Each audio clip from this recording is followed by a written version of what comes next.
What's up, ladies and gentlemen, boys and girls around the world? I would like to welcome you back to the Real Talk with Zuby podcast. Today's episode is being recorded all the way out in Dubai. We are recording this one in person because this is not just any interview. This is a top special interview. It's been highly requested, hotly anticipated. This is actually this guest's second time on the podcast. We recorded way back in January 2019 before either of us were anywhere near as well known as we are now. And without further ado, this is the one and only Top G, Andrew Tate. What's up, bro? Good to be here, my friend. Good to see you, man. Good to see you. Dude, it's been a long time not since we last spoke, but since we last spoke publicly in a way that everyone's able to hear us. You were actually the fourth guest on my podcast when I just started it. Wow. So much stuff has happened in the past almost 4 years at this point. Yeah. But first thing, man, how you doing? Yeah, I'm good. The Matrix is obviously trying to destroy me in real time, but they have failed.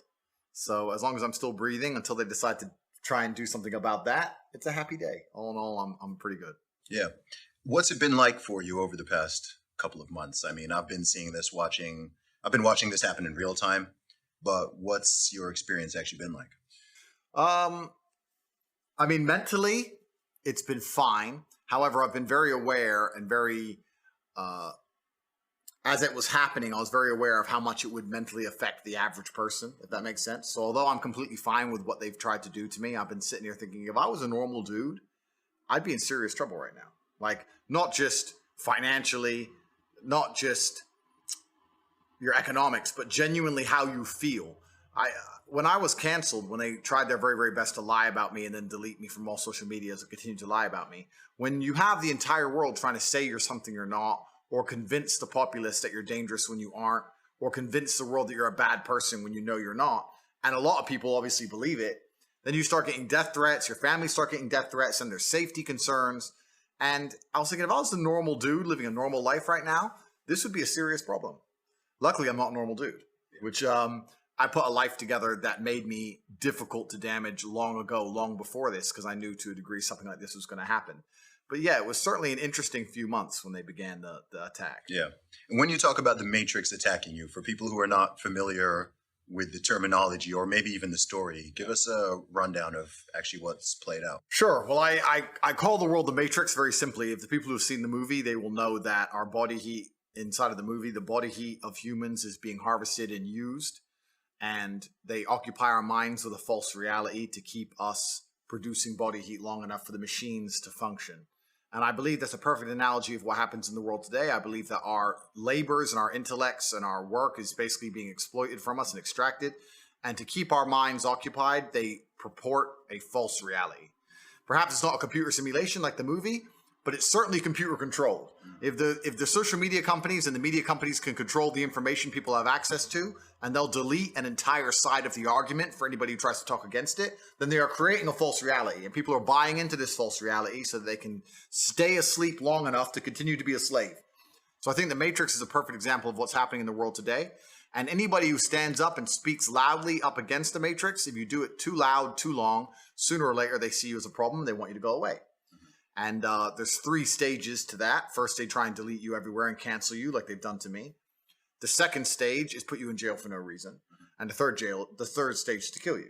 So one of my lives have been used up now. So it's kind of scary. You know, you're kind of sitting there going, well, usually at this stage, people go away. But if I don't go away, what comes next? So that's kind of scary. But basically, the media machine, the Matrix, decided that the impact I was having on the populace was not beneficial to them and their goals and their aims, and that whatever I'm teaching people or making people think about isn't necessarily aiding their agenda. I think with people in my position, some of them will sell their soul, or some of them will change their mind and shut up. I'm not that guy. They tried to, I think with a certain degree, they promise you fame and money, or they'll unshadow ban you, or they'll let you be a certain way. They'll let you get bigger and let your ego be satisfied if you'll be quiet. I refused, and then they decided to try and delete me from everywhere. So that's what happened. Yeah, and I think when it comes to the deletions, I don't think people are aware of just how hard they've gone at you. I think people know they took your Facebook and Instagram and YouTube down, but what's been the extent of it? Yeah, so they took even I can't remember everything, bro. They took my Uber, my Airbnb, which is funny because I never used Airbnb. When they sent me a cancellation email, it's the only one I replied to. I was like, because they sent me some email, hi, my name's David, I'm from Airbnb, and the idea of inclusion is behind Airbnb's philosophy, and blah, blah, some crap about how I'm a bad person. And I replied, brother, I didn't even know I had an Airbnb account. I can't remember ever booking an Airbnb. I don't know why you're trying to feel involved, but get fucked. So I told them to fuck off. But Uber, Airbnb, my payment processor for my business, Stripe, my Gmail, my Instagram, my Facebook, my Discord, banks, four banks in the UK banned me. TransferWise banned me. Name a company. Yeah. They banned me. Like it was crazy. So everybody was banning me from everything instantly. And the optimists of the world believe that it's just social pressure and that one company bans you and the others just fall in line. Whereas me, perhaps a pessimist, but truthfully a realist, I understand that it's very orchestrated and it's designed to teach you a lesson. They want to teach you a lesson. They want you to be broke. They want you to struggle to function in society, and they want you to have no voice. Yeah. And that's what they want to do. They want to make you scared to continue to talk. What's up, guys? This is Zuby, aka Top Z, and today's podcast is sponsored by TradeInTheZone.com. If you're interested in modern wealth creation, you need to check out TradeInTheZone.com. Trade in the Zone is a nightly stock report from 30-year trading legend Jeff Farley. Every week, Jeff shares 4 of his best trades by uncovering the little-known stories behind the stocks that tell you why the trade looks good now. You'll hear familiar names like Apple, Costco, Boeing, as well as small, exciting, undiscovered stocks you've never heard of before. Want Trade in the Zone free for 3 weeks? You don't even need to enter your payment info to get started. There's no catch. Sign up, get 3 weeks free, and decide for yourself after seeing the real-time trades. But listen up, Trade in the Zone is only accepting 300 new members, so do this now. If you really want to escape the matrix, there's no simpler way to get started. Go to TradeInTheZone.com now and sign up for your free 3-week trial. That's TradeInTheZone.com. Now back to the interview. Man, what's so crazy is listening back to the interview we did over 3.5 years ago, you foretold this happening. Yeah, so this is almost 4 years ago. And you said, I think at this point you were on your 5th Twitter account, but you were still on everything else. You weren't on too many people's radar. You had a following, but not to the insanity it is now. Yeah. So how were you able to see that coming? I think it's just basic human nature. I don't think the people who are running the world are much different than you and I. Perhaps they have different resource and different capability, but I think that human nature stays constant throughout. And me, I run a fairly large empire now. Let's say I have 200 or 300 people working for me. If there was somebody inside of my organization which ignored my orders and inspired other people inside of my organization to be insubordinate, then I would fire them. So when you're running a country or the world, and there's somebody inside of the world that's inspiring others to be insubordinate, then you're going to want to fire them to some degree. And I understood that what they're trying to do to the populace, I truly believe is evil. I don't know whether they believe it's evil or they believe it's good. That's their decision. I don't know their moral backing, but I personally believe it's evil and I stand counter to it. So why would they want me to have a voice? Why would they want me to have influence? For the same reason I wouldn't want an employee in my company to have influence when he's countering my narrative. Mm-hmm. They don't want me to have a voice. So I always understood this. I knew that sooner or later they were going to just look at me and think he's too big of a problem to exist.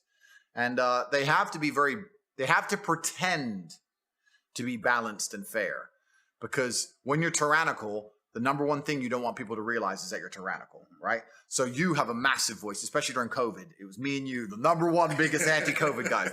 We were absolutely completely about it, but they have to let some people talk against their agendas, because if they delete everybody instantly, then it shows that they're tyrannical and it collapses. So you have to pretend they're balanced and fair, and they do. But if you reach a critical mass where you're having a genuine impact and effect at a certain point, I think that they just come for you and shut you up. Your Twitter account's massive, and you say so many great things on Twitter. If you had the same following on other platforms that you had on Twitter, you'd be gone. Yeah, that's just what happens. You get to a certain point of critical mass, and they go, oh, "Okay, he has to go." Yeah. And when they actually started canceling you on these different platforms, what did they say? Was there a specific policy that they claimed that you violated or so on? Because I've been traveling around to lots of different places this year. And in the past few months, I've been to a few different countries, few different cities. And there's been all this, I've heard so many different people talking about you, sometimes to me, sometimes just overhearing conversations. And some people are saying, oh, it was because of this, or so he did this, or he said this, or whatever. And there's all this speculation going on. But what did they claim that it actually was? Well, that's a good question. Some companies gave me a reason, some companies didn't. So Meta and YouTube never even sent me an email.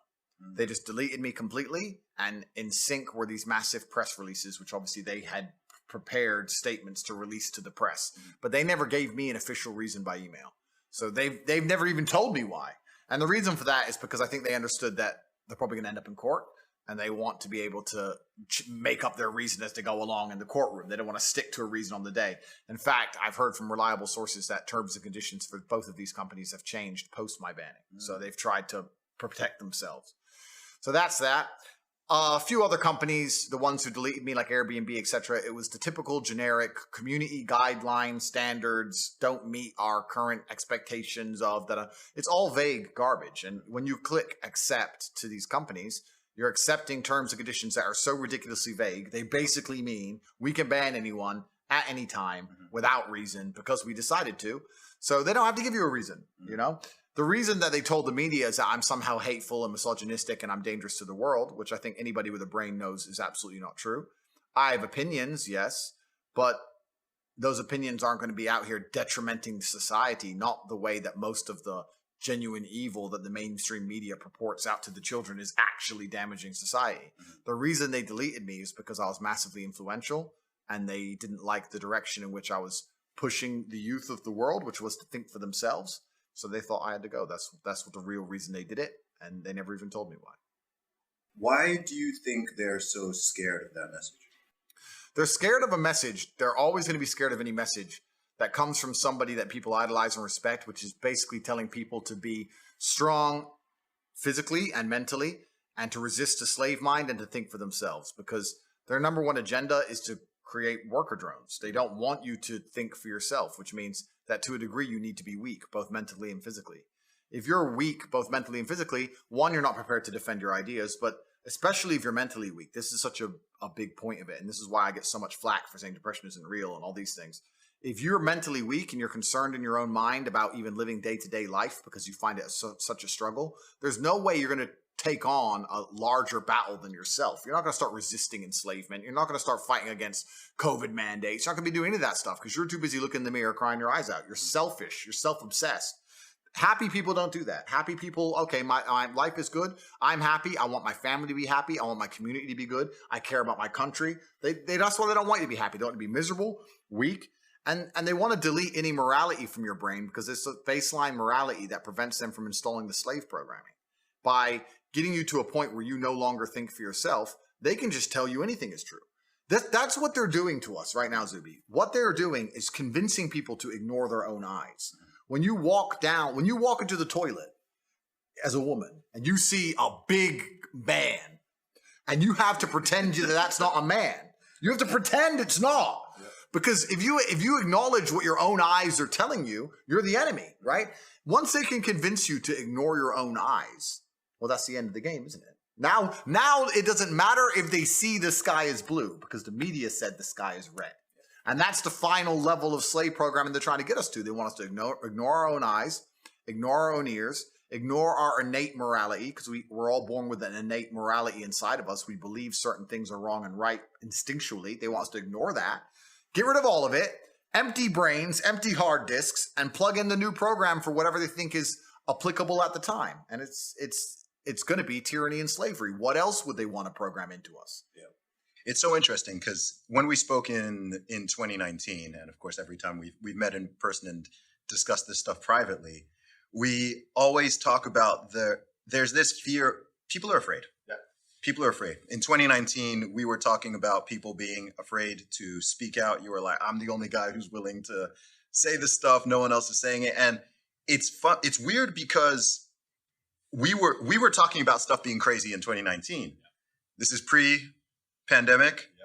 This is pre a lot of weird things that have happened. This is when, drag queen story time was just kicking off, and there weren't too many videos coming out of all the madness, which is now on people's radar, which I think is good. Yeah. So there's more pushback and more people speaking on it. But a theme I've noticed is when I travel around, when I do events in different cities, different countries, whether I'm in the UK, Australia, USA, and so on, everyone is saying that they're afraid to speak out. First thing people always say is, thank you for speaking out. Thank you. You're courageous. You're brave. I appreciate you voicing it.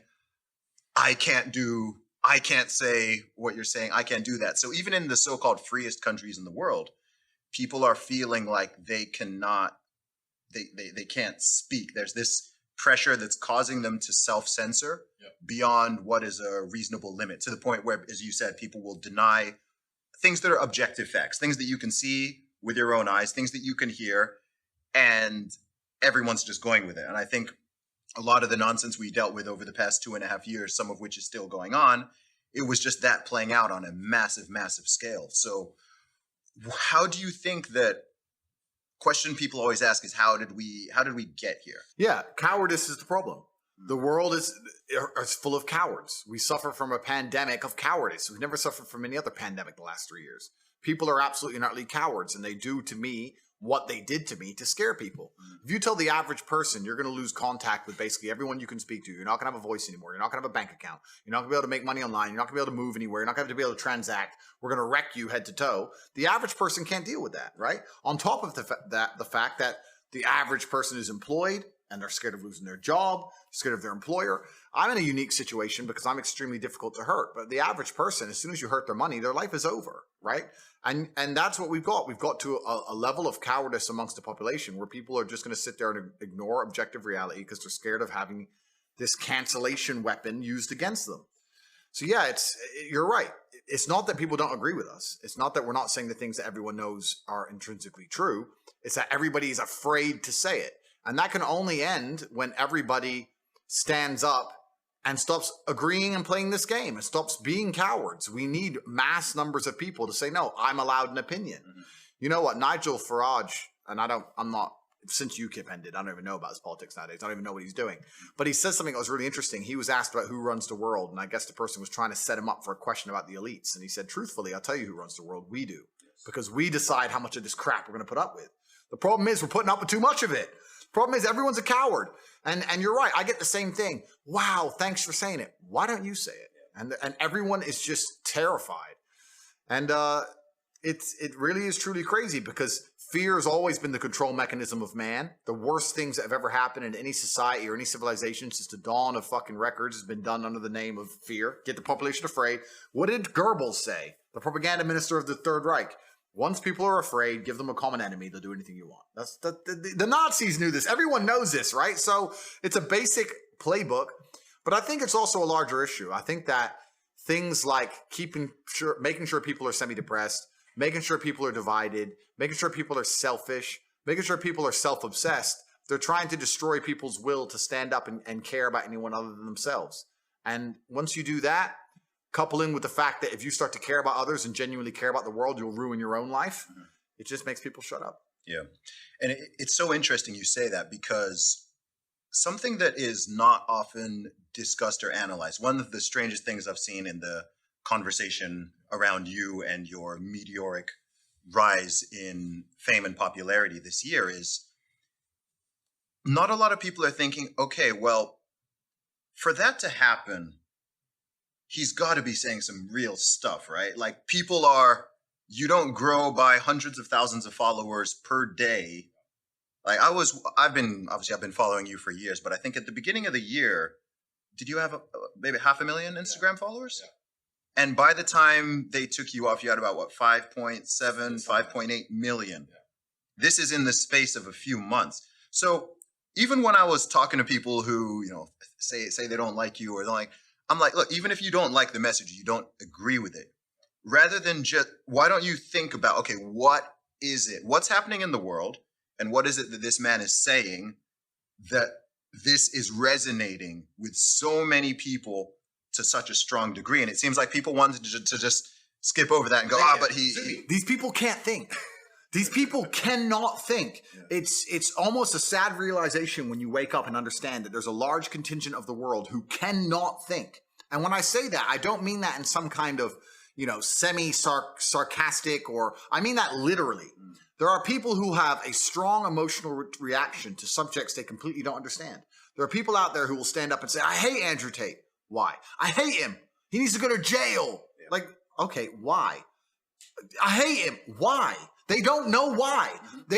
Once the Matrix can program an emotional response into you, and you can't even logically, with your own words, explain why you have that emotional response, you're completely a slave mind. These people don't think about anything. They believe what they're told to believe. They're emotional about what they're told to be emotional about, in the exact direction they're told to be. And that's what the Matrix wants. It wants to be able to say a name and tell the world to hate them without even giving a reason, and just get what they want. These people are so far gone. These individuals who they cannot logically explain their own emotions are so far gone, it's ridiculous. As an adult, what you need to do is seriously analyze every strongly held belief you currently have and work out where it came from. Is it personal experience? Is it from somebody who I care about and who I trust?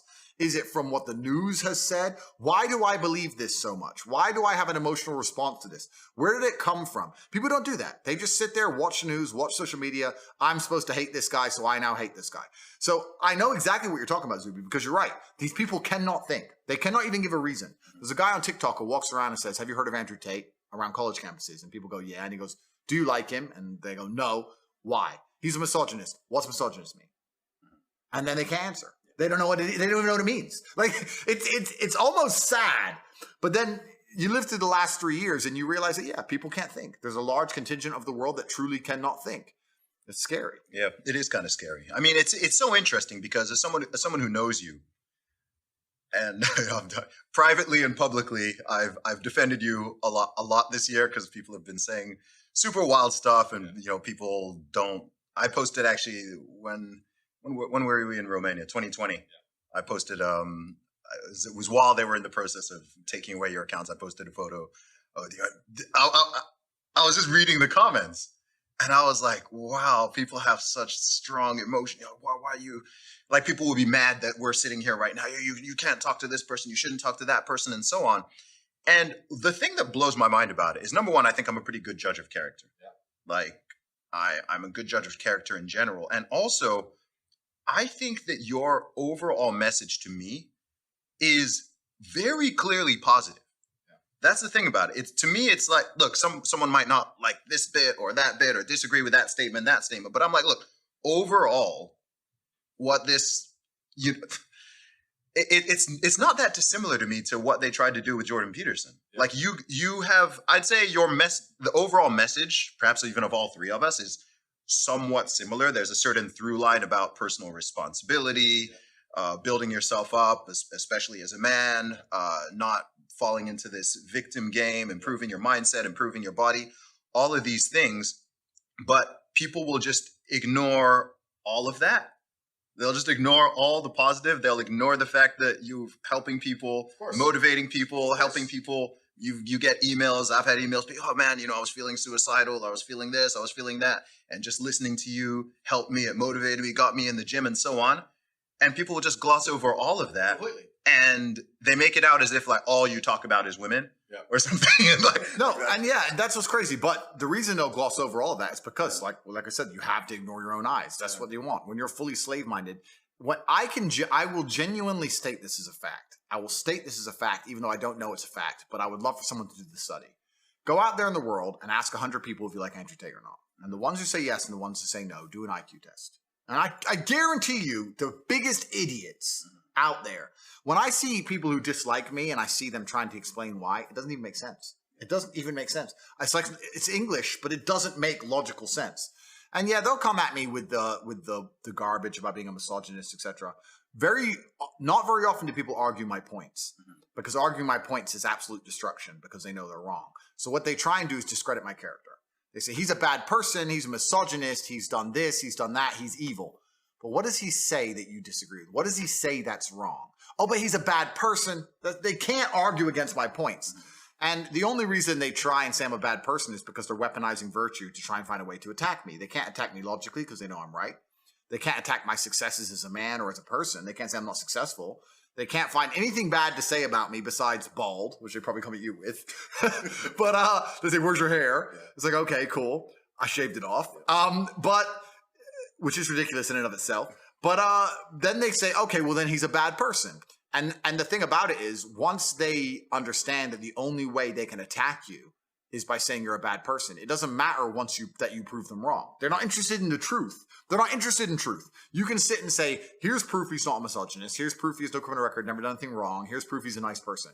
Here's proof he gives to charity. Here's the orphanage he built. Yeah. Here's the dogs he rescued. Here's the millions he's given away. Here. They don't want to see it. They're just blind to it. They're like, no, I ignore my own eyes. That can't possibly be true because the media told me this guy must be bad. And they're slave-minded. And what's actually scary is that these people genuinely believe that they're the good people of Earth. And it's always completely the opposite.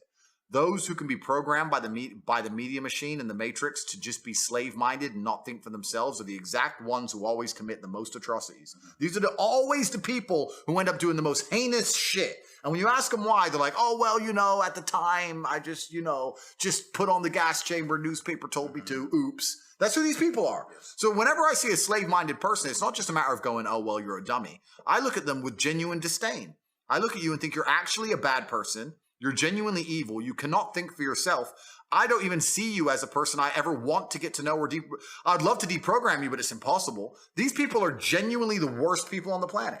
And it's kind of convenient that all the people who dislike me are the worst people on the planet. So it's fine. I don't have to talk to them anyway. But if you read any history book, read any of it, all the most heinous shit committed by humanity were people who just couldn't think for them fucking selves. Every single time. Awful.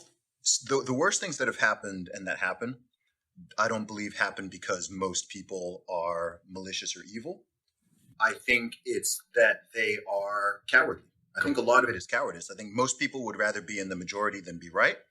And once people have made up a decision or been told what to think, doesn't matter what the issue is, to get them out of it or to admit that they're coming out of it is extraordinarily difficult. We're still dealing with this after the past 2.5 years that we've lived through with the whole C-19 response and the fact that people are trying to memory hole things and act like they never said things and never did things. They want to just, okay, like we're just totally back to normal as if, a year ago you didn't want to throw people into a gulag or whatever. Sorry to interrupt, but you're so right. But this is the thing that aggravates me the most. These slave-minded individuals are they're literally barely sentient individuals. If I was the kind of person, if I was walking around with a mask on and screaming at my fellow man in supermarkets, and I've now realized that I was wrong because COVID is still here, and I'm not wearing a mask anymore, neither is anyone else, I would feel deep shame. I would be apologetic. I would literally be saying to the world, I can't believe they fooled me like that. I don't know who you were, who I was yelling at in the supermarket. You were smarter than me. I made a mistake. I'm sorry. They fooled me. They tricked me. These people don't even feel shame. They don't even feel sorry. They don't even sit and go, wow, they made a fool out of me. It doesn't even cross their minds. They're on to the next thing now. Slava Ukraine. Next thing. They don't give a shit. And it's just truly amazing that they can destroy someone's life for 3 years and then recruit these people to go out there and push the agenda for them. And all the people who were tools of an agenda, now the agenda is over, are not sentient enough to sit and go, wow, they fooled me. I need to think more carefully next time they try and fool me. No. They just continue with the programming. These people are completely and utterly slave-minded, genuinely slaves. They live inside of a system, and the system they're going to purport and fight to defend is going to destroy them. They're not fighting for a system which is going to give them anything other than absolute slavery and tyranny. It's truly incredible to watch in real time this kind of crap happening. But these people are beyond saving, and obviously people like you and I stand up. But even though we're trying to help them, once they come for us with the cancellation mob, these people cheer. It's to a degree you'd like to think it's demoralizing. You'd say, well, why am I trying to save people from themselves if they're truly this stupid? But the odd ones that you can speak to and the minds you can free kind of make it worth it. But Yeah, there are so many people out there that literally have never analyzed their own life and decisions. I say this to everybody at home. When I still had Twitter, I used to do tweets all the time talking about all the influencers, including conservative right-wing influencers who were purporting and pushing the mask agenda. Yes. You need to fucking apologize. You can't just memory hole it. You can't just delete the tweet. I saw it, and the world saw it, and you know who you are. Say sorry. Say sorry. Say, I was a fool. They made a fool of me, and admit it, because if you don't admit your mistakes, you're going to repeat them. And there's people out there just, oh yeah, oops, yeah, it's only a mask, no big deal. The losers, fucking losers. I want to talk about that. Let's talk about the mask. Yeah. Because I think you see the mask the way I do. Because it's just a piece of cloth thing. Yeah. I'm like, how are people not seeing what this represents and that this is a step on a ladder, right? To me, it was very clear. Once they started with those mandates and it was just, it's just a piece of cloth. And then people try to invert it and they're like, oh, you're scared? You're scared of a piece of cloth? Oh, you're scared of it? It's like, no, I'm not the afraid one. But to me, firstly, the fact that it's literally a muzzle, yeah, right? So you're literally going outside with, with your face covered. Also, I was just like, look, this is a compliance ladder. If people had said no to the mask mandate, mask mandates wouldn't have even been on the table. Agreed. It wouldn't have been a consideration. I was like, look, you're on one step. It's going to keep going and going. And next thing you know, oh, you've got your vax pass and so on. And then, there's the real effects. Like, we're social beings. Being able to see people's faces is important. Communication is important. If you've got young children and they're going to learn how to speak and so on for their development, it's important. And people are like, oh, where are your studies? I'm like, bro, if you need a study for me to tell you that it's important to be able to see people's faces and their mouths moving when they're talking to you, if you can't see that there's going to be a detrimental effect, or that there's not going to be some detrimental effect of just locking people in their houses for weeks and months on end, like, yeah, you're right. I can't pull out a study, but I know that if you go to prison and they want to extra punish you, they put you in solitary confinement.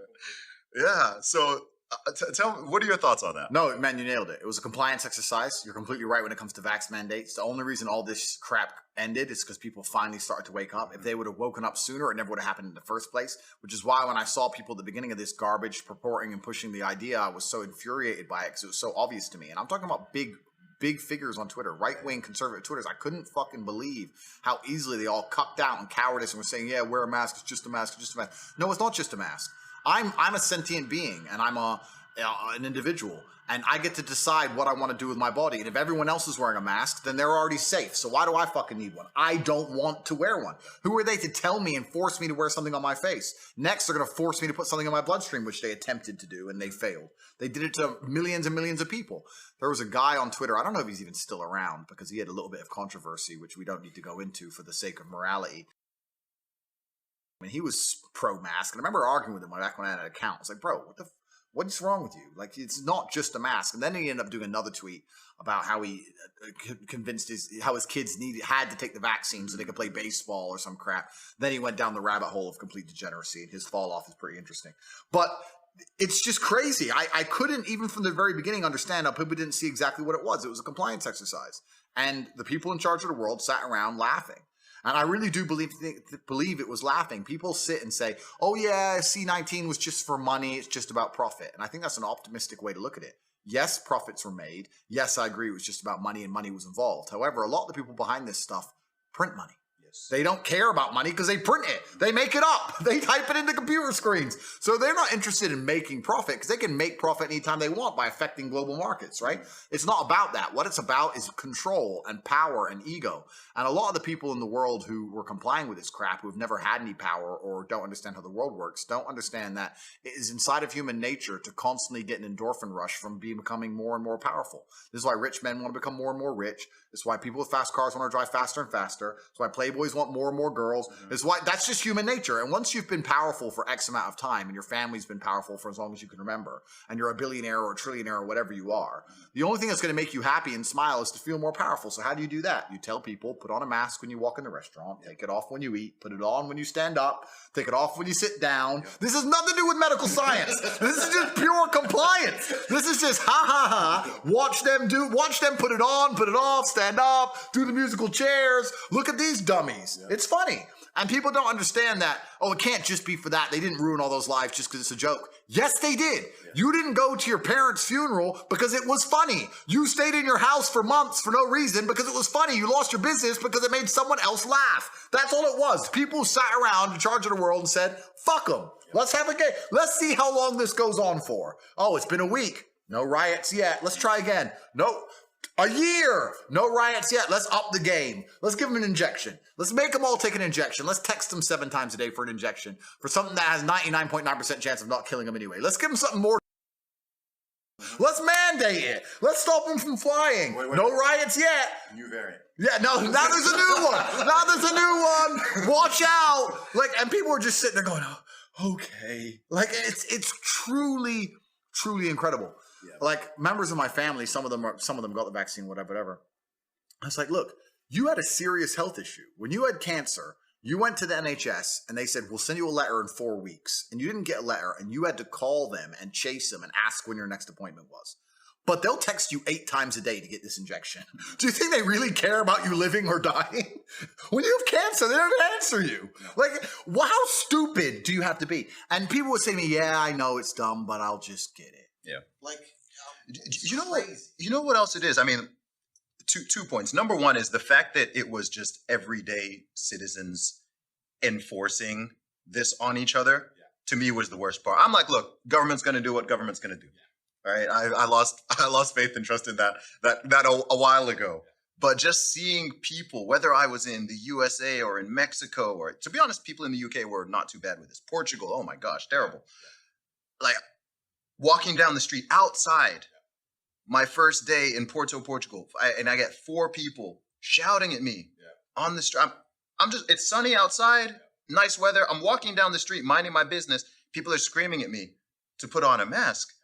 I'm like, no one has told you to do that. You are not a police officer. Right. You're in no position of authority. You want to go into a restaurant and you won't let me into the restaurant. I'm like, if there was a police officer behind you who's enforcing it, I kind of get it more, but it was like people were just doing this on their own accord. And they're not sorry. No. They're not apologizing. They're not looking in the mirror and realizing what a dummy they were. Nothing. Absolutely zero. And it truly makes me lose faith in humanity, because you're right. The government's going to do what the government's going to do, but they can only push as far as to us amongst each other will tolerate and put up with.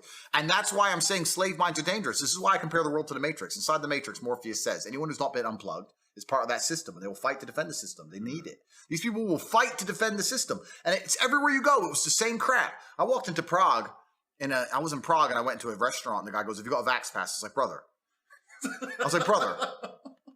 You know this is stupid. Why are you doing this? Oh, the police. There's no police here. Yep. Just let me sit down and eat. Oh, the police. There's no police here. Stop using police as an excuse for you being a fucking coward. You know this is stupid. Oh, I can't. So you're a dummy. And I got to the point where I had to tell him. I was like, there's a reason you're broke and you're a waiter. This is why. Because you can't think outside of a fucking box. You're a dummy. And I got to the point where I was literally, COVID was the worst time of my life. I'm a peaceful man. I'm a peaceful man, bro. It's the number one time in my life I became a violent individual. It got to the point where I would not let people tell me what to do to that level. After 2-3 years of it, my patience was down to fucking zero. And I just developed the innate response to just snap. Yeah. I just walk in a gas station with no mask. Oh, mask! And instead of saying no, I just literally snapped. Yeah. Carried on walking, and they'd be like, I just became that guy. Because after 3 years of trying to reason with people, after 3 years of trying to explain to them how stupid they are, I just ran out of patience. Yeah. And I guess the fact that I'm just a big, scary guy served me well. Because I got to the point where I was just telling people to get fucked. Yeah. I went to a gas station, even in Romania, where they weren't that bad. I went into a gas station in Romania, and he said, mask. I said, fuck you, I'm not wearing a mask. He said, no mask, I won't serve you. I said, okay, is the gas free? Because the gas is in the car. So is the gas free? No, you must pay. Then serve me. No, I won't serve you. I was like, then fucking I throw the money on the floor. Then get fucked. Like, dummies. Yeah. And they went out to get the money from the floor, and then he called 3 of the other attendants. So it's like 4 on 1. They kind of come over to get intimidating. And I stand there and I said, listen, I don't know why any of you even care. I don't give a shit. Listen, if you paid me $300 a month to work at a gas station, you could walk into my gas station and start a fire.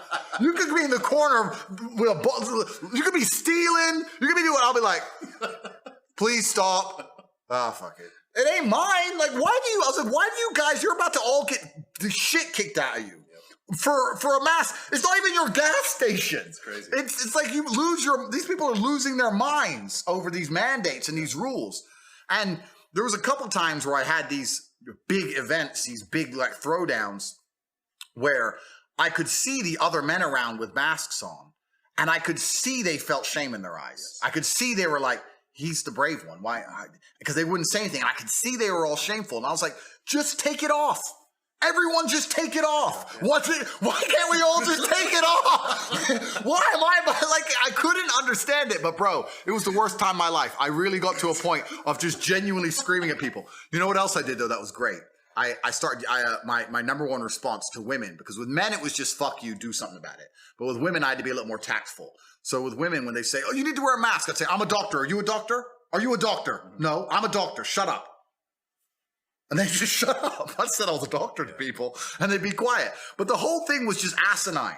It was genuinely some of the worst years of my life. Not because of the mandates, because I ignored all of them. I didn't obey a single fucking one. I did whatever I wanted the entire time. Didn't get injected, didn't wear a mask, didn't stay home. I broke all the rules. But just dealing with idiots trying to tell me what to do, I couldn't tolerate it. After 3 years, I'm telling you, it's a good thing. Maybe they ended it because of me. Maybe they were analyzing me and they thought, he's at the end of his temper. Things are going to go wrong because he's just walking around swearing at people now. Let's drop this crap. I couldn't believe it. It was so disheartening. It was really disheartening. And it really made me understand how all the nasty, horrible stuff that happened in the 20th century, I'd always had some understanding of how that type of thing is possible, but I was just like, yeah, I get it. Totally. I totally get it. And all you people who think you're all virtuous and heroic and whatever, I know exactly what you would have done had you been in that scenario those few decades back. Everyone played their hand. And I think that as depressing as that is, as disappointing as it is, it's like, every single person on the planet played their hand multiple times.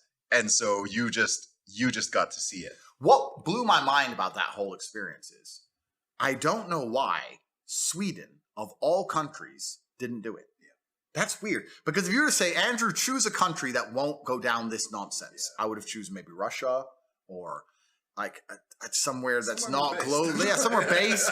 Sweden. Yeah. I was like, they're the biggest pussies of all. Like, how does this make sense? So, like, because at the very, very beginning of it, my brother and I went to Sweden. Day one. At the beginning of the pandemic, when they had all the videos and people were falling down and dying in the street and the Italian hospital and all this garbage, the big psyop. At the beginning, when everyone believed, me and Tristan sat there and said, listen, if this can kill me and you, military-age males in perfect health, then the world is over. Yeah. Like, civilization as we now know it is done.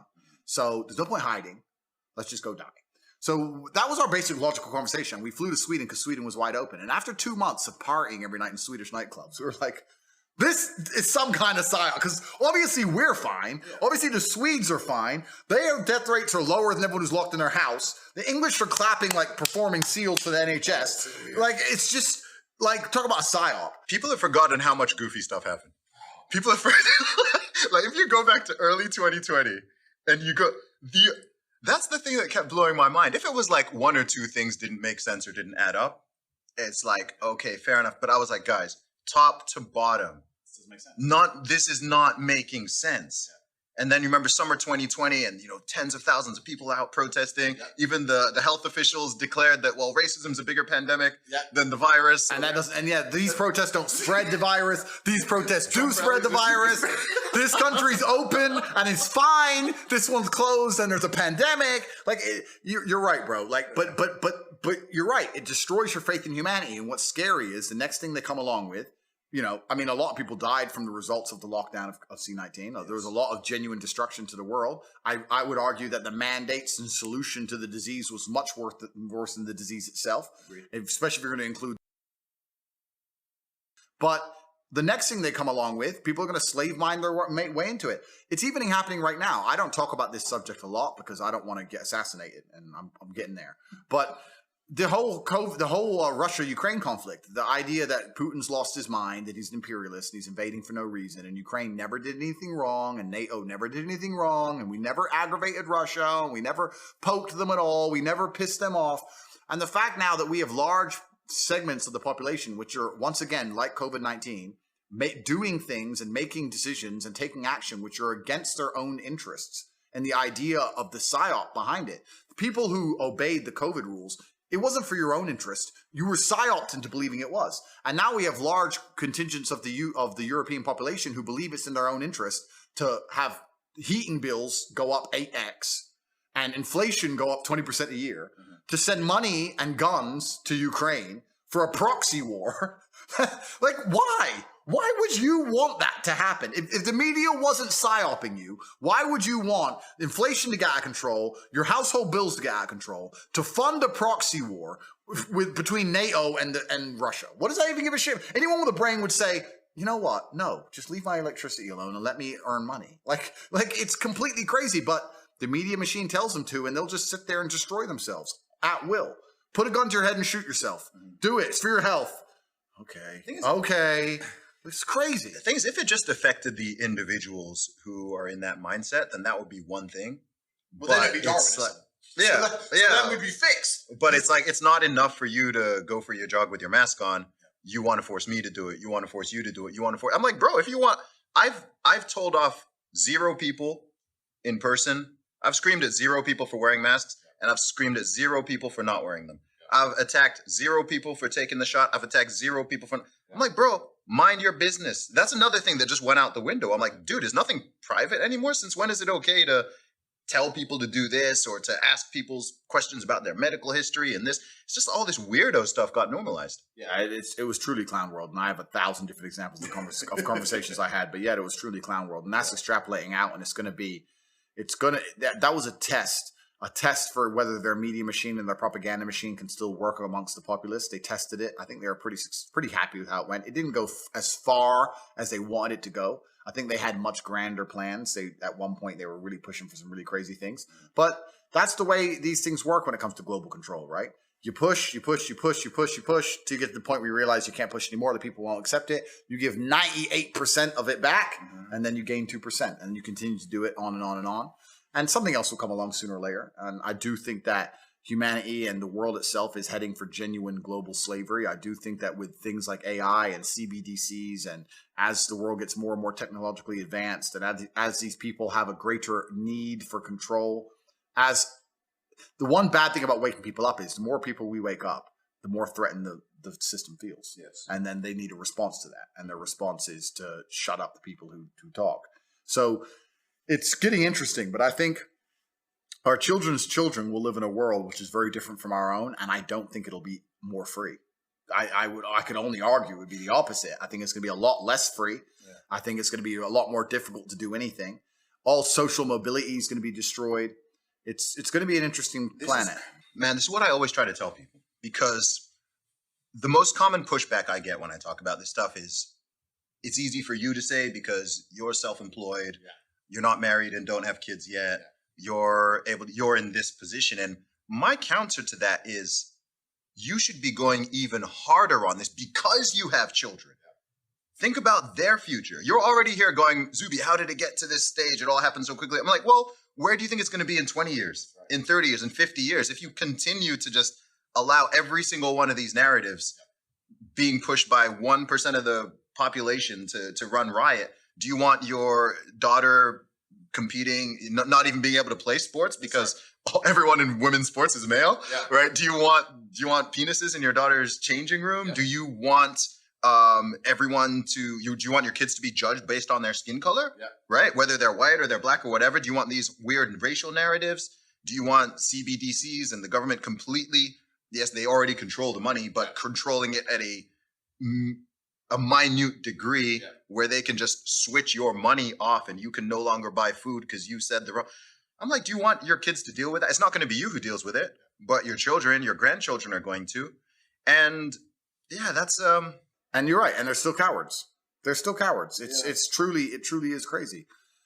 Going back to our friend, that's why I said that to him. I said, bro, you think you are a coward and you think that telling your sons to get the injections so they can play baseball makes you a good dad because baseball's so important. No, teaching your sons to not be cowards is what's important. You were a coward, and now your children are going to be fucking cowards just like you. You're a dummy. And this is the thing. We suffer from cowardice, and you're right. People don't, even with children as motivation, they just find a way to be afraid. But I'd argue that. I don't even think that's the reason they are cowards. I think if these people didn't have kids and a mortgage, they'd still be pussy. Oh, I agree. Yeah, but I'm saying that that's what people say. Yeah. Or some people say it has nothing to do with money either. Because there's people who are worth 100 million, worth $1 billion, and they're cowards. Yeah. Right? There's people who are ultra wealthy celebrity, never has to work again. You're set for life. They still will not step slightly out of line. And then what they're trying to do is avoid conflict. Well, there's a lot of people out there in the world today who think they can avoid this war. Yes. They understand there's a war going on. You have those who are completely ignorant to it and pretend that there's no war, but I don't actually believe that's very many of the population. Most people understand there's a war going on. They're trying to avoid it because they don't want to get caught up in any kind of messy situations. But what they do not understand is that the war has come for all of us.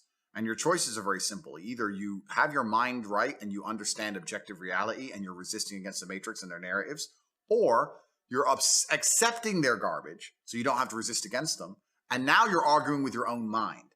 The people who are purporting these ideas and the people who are sticking up for the Matrix and all of its garbage the hardest are also the people who are talking about depression, talking about anxiety, talking about read their Twitter feeds. Anyone who disagrees with objective reality by circumstance or by happenstance seems to have some kind of mental defect, or they're unhappy, or they're on antidepressants, or they have anxiety, or they're stressed, or they need time off for mental health concerns, or all this crap.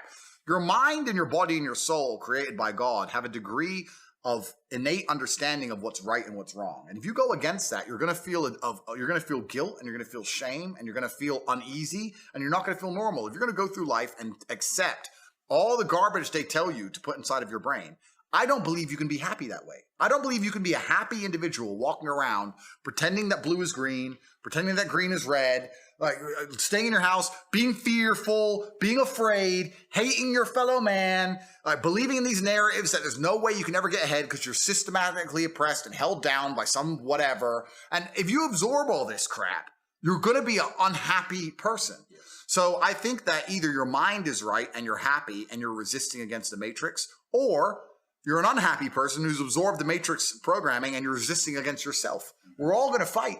You're either fighting the system or you're fighting your own brain. You need to make a choice. Now, I personally would rather fight the system than sit inside of a self-destructive cycle looking at myself in the mirror. Yes, I need my 8th injection. Yes, I'm so sad. Like that sounds worse to me than being canceled. So you can cancel me. But this battle's here for everyone. And I think if the world understood that and if people understood that, a lot more of them would stand up. Mm-hmm. But they think they can avoid it, and they can't. I think what a lot of people don't understand is how all these things are connected. You said something interesting there very quickly. You talked about the mental health, physical health and well-being, and spiritual health. And we live in this weird time where people talk about these things as if they're completely siloed off from each other. It's actually there's a lot of annoying things about the mental health conversation. But one of them to me is they talk about mental health and physical health as if they're completely separate. Yeah, like if I'm there telling people, if you go to the gym and you exercise regularly and you eat well, your mental health will improve. And they're looking at me like I just said that the earth is flat and space is fake. And I'm like, you don't see that connection. Well, it's they pretend not to see it because they don't want to try. This is the thing. If you tell people the solution to something and they don't like the solution, then they'll pretend you're wrong, right? I'm depressed, that's why I'm fat. No, you're not fat because you're depressed. You're depressed because you're fat. So how about this? Go to the gym and train. Oh, that's hard. Well, then stay depressed. Like, what do you want? What answer do you want? No, I want a way to be as fat and unhealthy as possible while also having a perfectly capable mind and feeling fantastic. Well, then you get down the route of just drugging yourself, right? The mind is a very sophisticated chemical factory and your body produces the chemicals. What's the complication here? Like, why is it hard to work out that if your body is efficient and doing what it's supposed to do and strong and is optimal, then your mind is probably going to follow? What's there complicated to understand that habits, which are beneficial to you, are going to allow you to build a more disciplined, to be a more motivated individual, and also change your objective reality? People also want to disconnect not only mental health from physical health, but they also try and disconnect mental health from objective reality. I have it all the time. They go, oh, he's depressed. It's not his fault. I say, listen, he's a loser and his life is shit. If I was him, I'd be depressed. So let's not pretend that his mental health is completely separate to the objective reality of the fact that he is a lonely dork. Of course he's depressed. Who wouldn't be? If he got up and tried his best and was disciplined and was motivated and he was important and actually became somebody, guess what? He'd start to feel better. So you're completely right. They have separated from physical health. They separate it from spiritual health, because also if you know you're doing bad things inside of your heart, you're going to feel guilt, which is why all the people who've absorbed the Matrix programming end up being so unhappy. But also the biggest disconnect for me is mental health and physical reality. I've said to depressed people before, I'm depressed, I have a disease. Okay, you have a disease. Describe your life to me. And they describe their life and say, you don't have a disease, you have a shit life.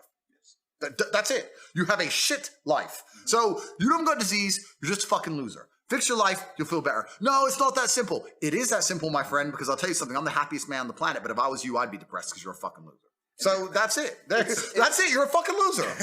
You're a fucking loser. But I say this stuff, and the reason I say it so brutally is because I don't believe the people who are losers didn't decide to be losers. Mm-hmm. If you're a loser, you chose to be. For the same reason, if you're fat, you chose to be fat. I don't fucking buy any bullshit that someone is force feeding you. You decided to be. I think the universe is a very giving place. I think that God is very giving. I think that in reality, objective reality, if you truly try your best, you'll get it. I've yet to meet somebody, maybe you can correct me, who eats right, goes to the gym every day, and trains as hard as they could, who is not in fantastic shape. I've never seen it.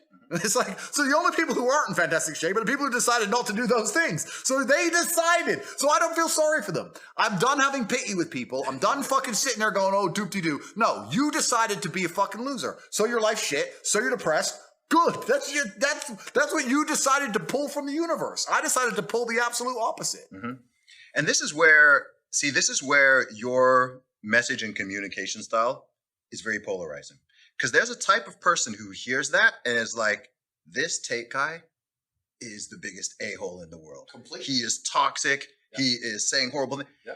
There's another type of person who, regardless of the position they're in, is like, that's freaking motivating. That's empowering. Because the thing that's important is this is a temporary thing. This is a thing people have control over, completely. Right? You're not talking about something that people have no control over, right? If you've just something, you've got some particular issue, you've got some type of disability or something, you've got a certain type of illness which just came out, and that's a whole different situation. Completely. You're talking about a temporary situation which you within yourself have the power to control. You only eat for yourself. Yeah. You can only train for yourself. You can only really work for yourself and so on. You can inspire and motivate other people, but you have to do it yourself. Like I can give you the tools and give you some knowledge, but I can't work out. I can't go to the gym for you, bro. I can't lift the weights for you. I can't go for a run for you. I can't eat for you. Right. The food I eat does not affect your body. Yeah. So that's all on you. And depending on where someone is, that either is extremely empowering and motivating and makes them go, you know what? Yeah, you're right. You know what? Like, I don't want to be a loser. I don't want to be in this position. I don't want to be broke. I don't want to be fat.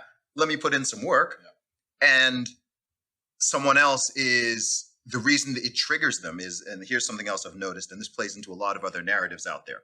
This plays into some of the feminist narratives and some of the racial narratives and some of the other things is I've noticed that a lot of people like to have what I call a permanent alibi.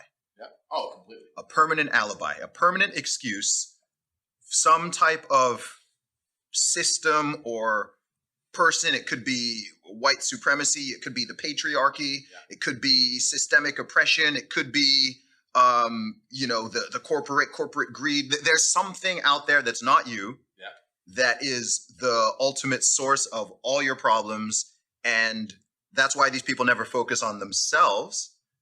And they hate the concept of personal responsibility. So they're always screaming at everyone else and trying to so-called change the system, dismantle, disrupt everything. Yeah. Even though in many cases, the particular system they're referring to actually is functioning fine. Yeah.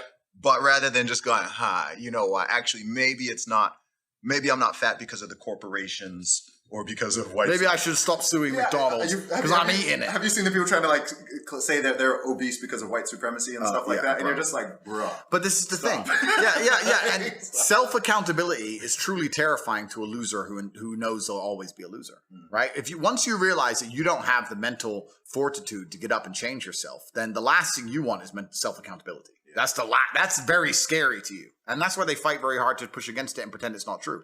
What's funny about these people who are always trying to change the world and change the way things work and the systems and the oppression and the fucking gender pay gap and whatever, all the other crap they come up with. What they fail to understand is that it doesn't matter what system you implement. It doesn't matter if it's democracy or communism. It doesn't matter if it's a monarchy. It doesn't matter what it is. The world is competitive. And there's going to be people who do better than you. And sooner or later, regardless of how you organize or structure a system, the people who work harder or are smarter or more inventive or do better are going to end up with a better scenario or a better situation. If you try and construct a society where that's literally impossible, then society fails. Yes. So even inside of communism, the people who ended up higher members of the party, or the people who ended up owning the factory, or the people who ended up finding a little black market thing on the side, or the people who lived a better life in communism were the hustlers, were the ambitious people, were the hardworking people. They're the ones who managed to find a way to get blue jeans in, or a Michael Jackson CD, or whatever it was, and make some money. So it doesn't matter what system you construct. If you are a lazy loser, you're going to still be at the bottom of the totem pole. Because there's going to be people like me. I'm destroying you in capitalism, and I will promise you, as God is my witness, I would destroy you under communism just the exact fucking same. Because I'm smarter than you, and I work harder than you, and that's who I am as a man. I will always beat you. So it doesn't matter what system you try and put together, the winners are going to win, and the losers are going to lose. So a lot of these people who are so obsessed with trying to change the system as if it's going to give them a fighting chance, no, because the world is competitive. It's player versus player. A lot of people don't understand that. Every single thing of value that you want, the reason it has value and the reason you want it is because other people want it. That hot girl you want, other men want. That's why you want her, to get her, to show it's valuable. If no one else wanted her, she wouldn't be considered hot, and then you wouldn't want her at all. That's the exact point of it. So you're always competing against other people. Every dollar you want, somebody else wants. Every car you want, somebody else wants. It's completely and utterly competitive, and it doesn't matter what structure you put on top of society. That's base human nature. And if you're going to be a loser, and you're not going to take self-accountability, and you're not going to wake up and realize that absolutely everything in your life is your own fault and you can affect it, then you are going to lose. And I'm done, Zuby. I'm done feeling sorry for these people. I don't feel sorry for them. Don't feel not an ounce of pity anymore. Don't give a shit, because they decided to be losers. That's what I've learned. Another thing I find interesting with when people have this mindset is that things that they claim to not care about, they then rank themselves, or they have the same sort of, you can tell people's value structure oftentimes by the things that they're envious of or jealous of, the things they spend their time on and so on. So like how much money you earn, cool. I'm like, God bless you. Like, people make as much money as you want. I'm not sitting here feeling like, oh, Tate makes this much and I make this much, so I need to tear him down and change the. I'm like, to me, genuinely, money is important, but there are several things to me that are more important than money. So I don't need to go past a certain level. And if I did, honestly, I'd just start giving it away.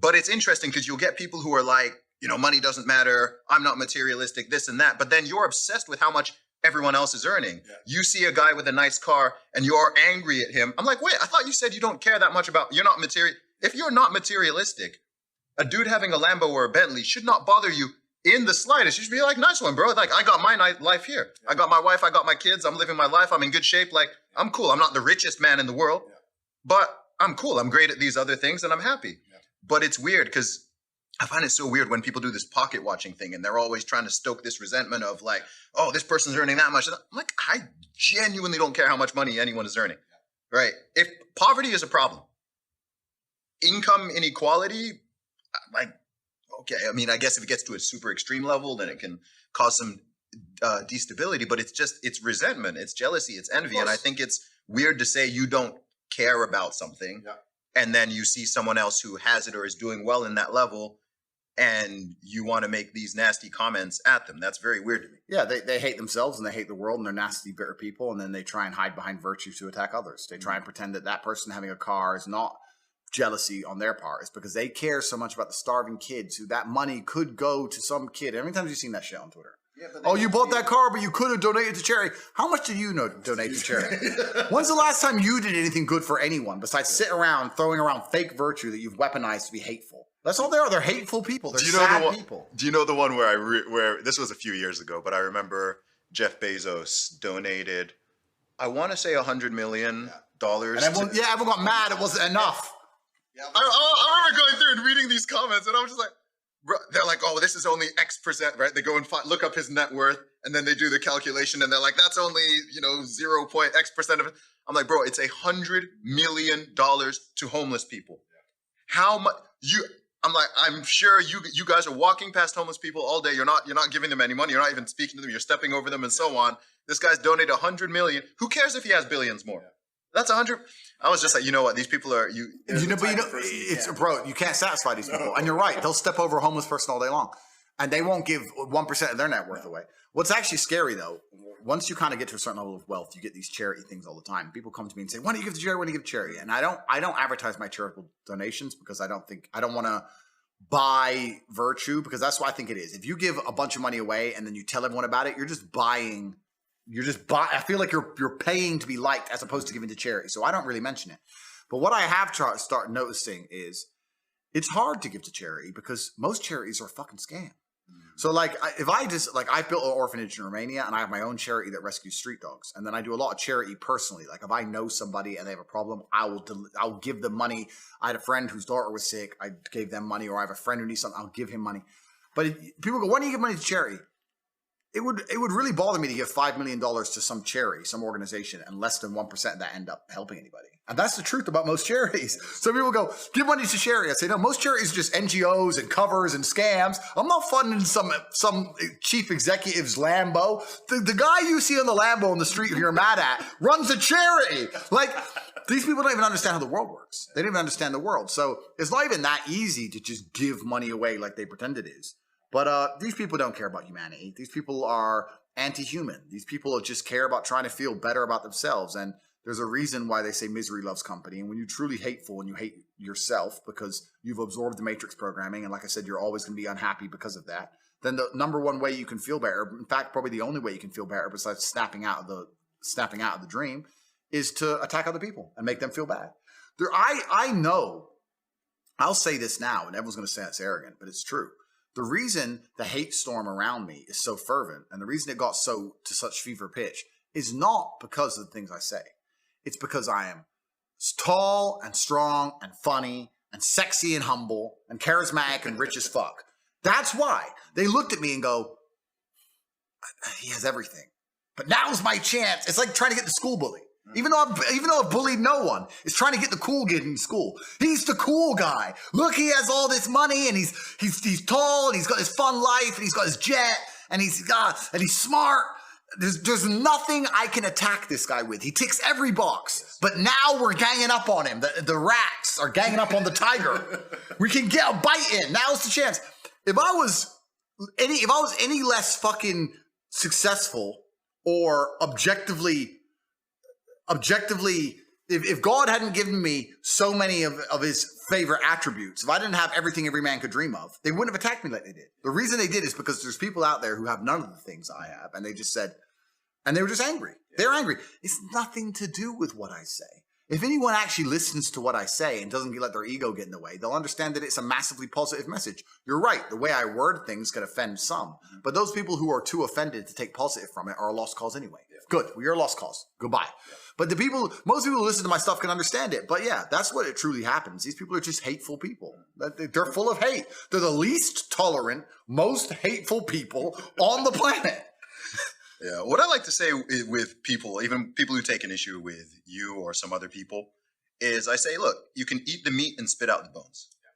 Right? So if you're like, you know what, that 20%, that 10%, I don't agree. I find that part objectionable. I'm like, you can still gain value from the part you like. There's 8 billion people on this planet. No two of us agree on absolutely everything. But if you see someone having success in any dimension, you can 100% learn from that person. It doesn't matter if it's physical, if it's knowledge, if it's finances, whatever. You don't need to like them.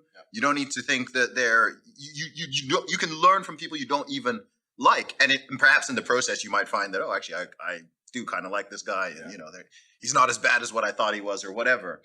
And I think something that's that I've noticed in this time, and I'd like to get your perspective on this. It's something I've been thinking about. Is we seem to be living in a time where people are harsher. The court of public opinion is harsher and more judgmental of words and tone than of actions. Yeah, I agree. Because we're living in a world which has just become soft and it's all about feelings, right? It's absolutely and utterly crazy because this is what happens when you have a society that's devoid and detracted from reality. The fact that I was considered the number one threat to society for some reason, and I had to be punished for that. Not the pedophiles, not the rapists, not the murderers, not the kidnappers. No, me. Not the drugs cartels. No. The man who says that women can't park cars. He is the number one public enemy. Right, and it's because we've lived in a world where people are detached from reality. If you live in if you're realistic, then you're not going to give a shit about having someone with a different opinion to you.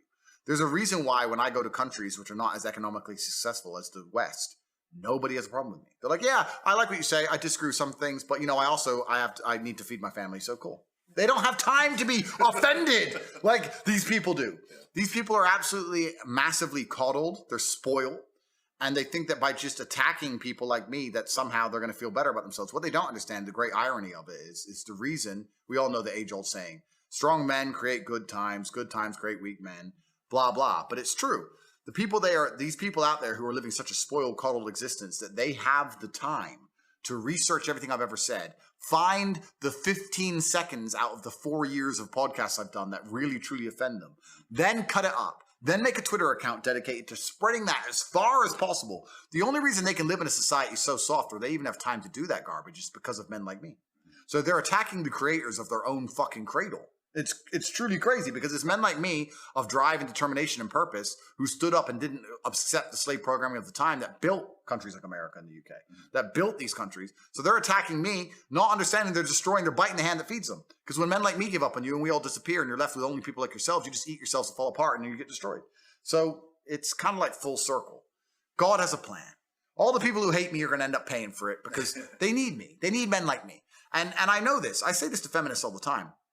My biggest argument against feminism, and I get a lot of them, I say, listen, I have no problem with women being equal under the law. In fact, you already are. I'd argue you have benefits under the law. If you look at divorce law or custody law, I can't think of a single law where a man has an advantage over a woman. Not one. I can think of one. What is it? Men can be bare-chested in public. I stand corrected. It's literally the only one. I stand corrected.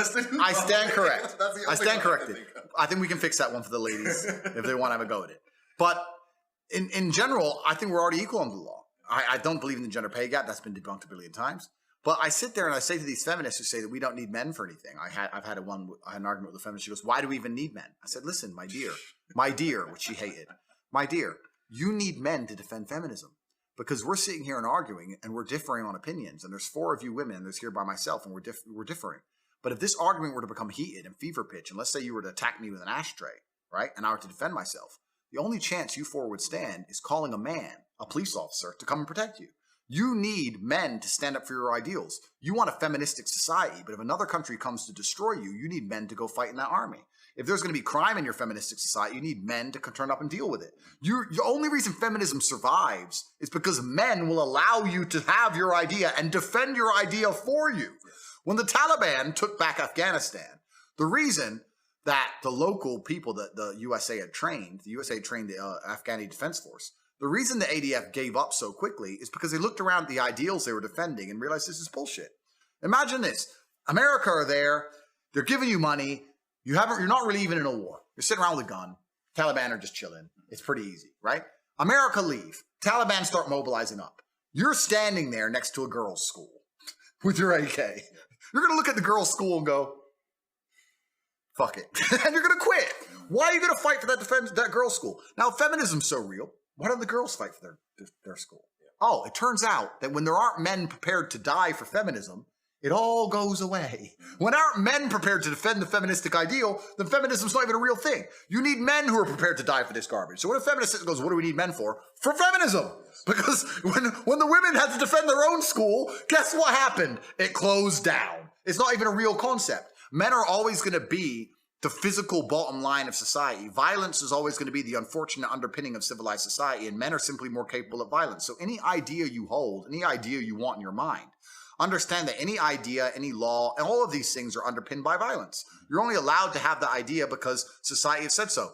If they say you're not allowed it and you continue to have it, sooner or later they'll become violent against you like they have against me. That's what happens. So when feminists sit there and say we don't need men, they're just so brutally ignorant to the fact that, yes, you do. You wouldn't be able to function or have an opinion differing to a man in society if there weren't men prepared to defend you. Yeah. So absolute and utter bullshit. This is the thing. The concept of privilege has been bastardized a lot over the last few years, but you truly have to be in an incredibly privileged position to even ask that question as to why is one of the sexes even necessary. But it goes for either one, right? You're living in unicornia. If you can't even think in your brain, and you've been living there for a long time, if you can't even perceive in your brain as to, oh, okay, yeah, maybe I feel this way, but yeah, actually, if I think, yeah, okay, yeah, men are necessary. Oh, yeah, actually, women are, yeah, we need both. And that's the thing. And I'll sit here and say, as the number one most hated fucking misogynist on the internet, because they say I'm something I'm not, I always say women are beautiful, women should be protected. You should protect and provide for your woman. We need women. Relationships are beautiful. Families beautiful. I never sit here and say, sorry. I never sit here and say that women are not necessary. Whereas the other side are saying the complete opposite, saying that men should be euthanized. And they're all over social media. Yeah. It's crazy, man. On my last emergency meeting, because I'm on Rumble now, for anyone who's asking where I am, YouTube deleted me. I've moved to rumble.com. Rumble.com/Tate Speech. I did an emergency meeting there, and there was a story about 5 women who made up a story that they were sexually assaulted at a party by a guy purely because they didn't like him. And they kept the story up the entire summer. Wow. The guy was kicked out of school, was arrested, had to pay a bail before eventually, when the pressure got up, all 5 of them admitted that they literally completely made it up because they didn't like him. He lost his school, lost his job, he was suicidal, spent 2 months in jail, etc. Guess what? All 5 of them are still on Instagram. Of course. I'm not. What did I say? I literally said, the reason I am now a misogynist is because I literally said that I believe men are better at parking cars than women. Because the number of times I've been with a woman trying to park a car, and she's like, please do it for me. And I'm like, okay, no problem. And I do it for her because I'm a fucking gentleman. That's why I'm misogynistic. It's great. Or saying that I should defend a woman because I'm physically stronger. That's why I'm misogynistic. It is insane. Yeah. It is clown world. And the women who stand up and try and argue against me, they're feeble attempts at exceptions trying to disprove the rule or some garbage. Listen, there's nothing wrong with accepting that men and women are different. Yep. We have different skills, different strengths. Women are better at some things than men. Absolutely or utterly, I completely believe that. There are some things I will only trust a woman with and I will not trust a man with. Yep. I say this all the time. They ignore all of that. They ignore it and to find the one time I said about parking and they won't shut up about it. It's truly incredible. And this all goes down to the slave mind and people not wanting to understand and accept the reality of situations. And it's scary. I think people get way more triggered and offended by things that have either are true and are inconvenient, or at least have a kernel of truth to them. If you just straight up lie to people, they don't care. Yeah. If you say something that's true, but it's inconvenient or it's unpleasant or you don't want it to be, or you're the exception to the general rule, or you know that's the stuff that really bothers people. Completely.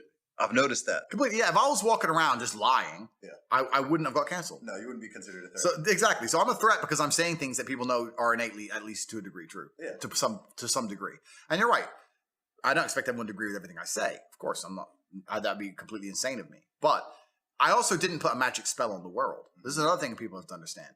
At one point, I was the most Googled man on the planet. You don't get there by putting a magic spell in the world or by lying. You get there because you're speaking to people who feel disaffected and speaking to people who feel like they don't have a voice. And there's a large contingent of men out there in the world today who do not want to wear makeup. They don't want to become trans. They don't want to ignore their eyes. They don't want to pretend they're stupid or bad for being a man or wanting a hot girl in a nice car to play sports and being strong. And they're looking around and they're saying, oh, finally somebody who understands and gets me. There's a reason why these people find affinity to me. It's not because I want a magic spell on them. It's because I'm speaking to their natural innate desires to become a man. Mm-hmm. And we're trying to erase that whole idea from society, and they'll feel disaffected. And that's why canceling me has failed, because they've deleted me from YouTube, for example, where I had a large channel. And the algorithm has tried to replace it with somebody else. Mm-hmm. But the people they're trying to replace it with aren't telling the truth to these people. They don't feel affinity. You can't just delete me and then put Jeffree Star in there saying, put lipstick on, and think the guys are gonna be like, well, okay. No, that's not what they want to do, right? So as hard as the Matrix is trying, as hard as the media machine, the propaganda machine is trying to subvert and destroy the minds of the youth, obviously they have success amongst a small percentage of the population. The innate tendencies. That's the word I wanted. The innate tendencies of man and the innate tendencies put inside of us by God are remaining, right? And it's a miracle that people don't understand. That's the reason I am as popular as I am. So I'm speaking to the innate tendencies of young men, saying, look, this is how you become strong, successful, and important. That's it. Yeah. And even if they do that, the ideas are still out there. The ideas, the thread that allowed you to gain so many millions of followers and so much interest over such a short period of time, they need to understand that, yeah, you can target this one individual, but the ideas and what's in people's heads, you ultimately can't control that. You can cut out people's tongues, but the ideas are still there. So address and confront the ideas. Let people talk. Let people debate, see where the truth is. Sometimes it needs to be moderated a little bit. Okay, oh, maybe you went too far on that one, and it can be walked back a little bit. Oh, you know what? There's that perspective that was forgotten. Let's bring it in.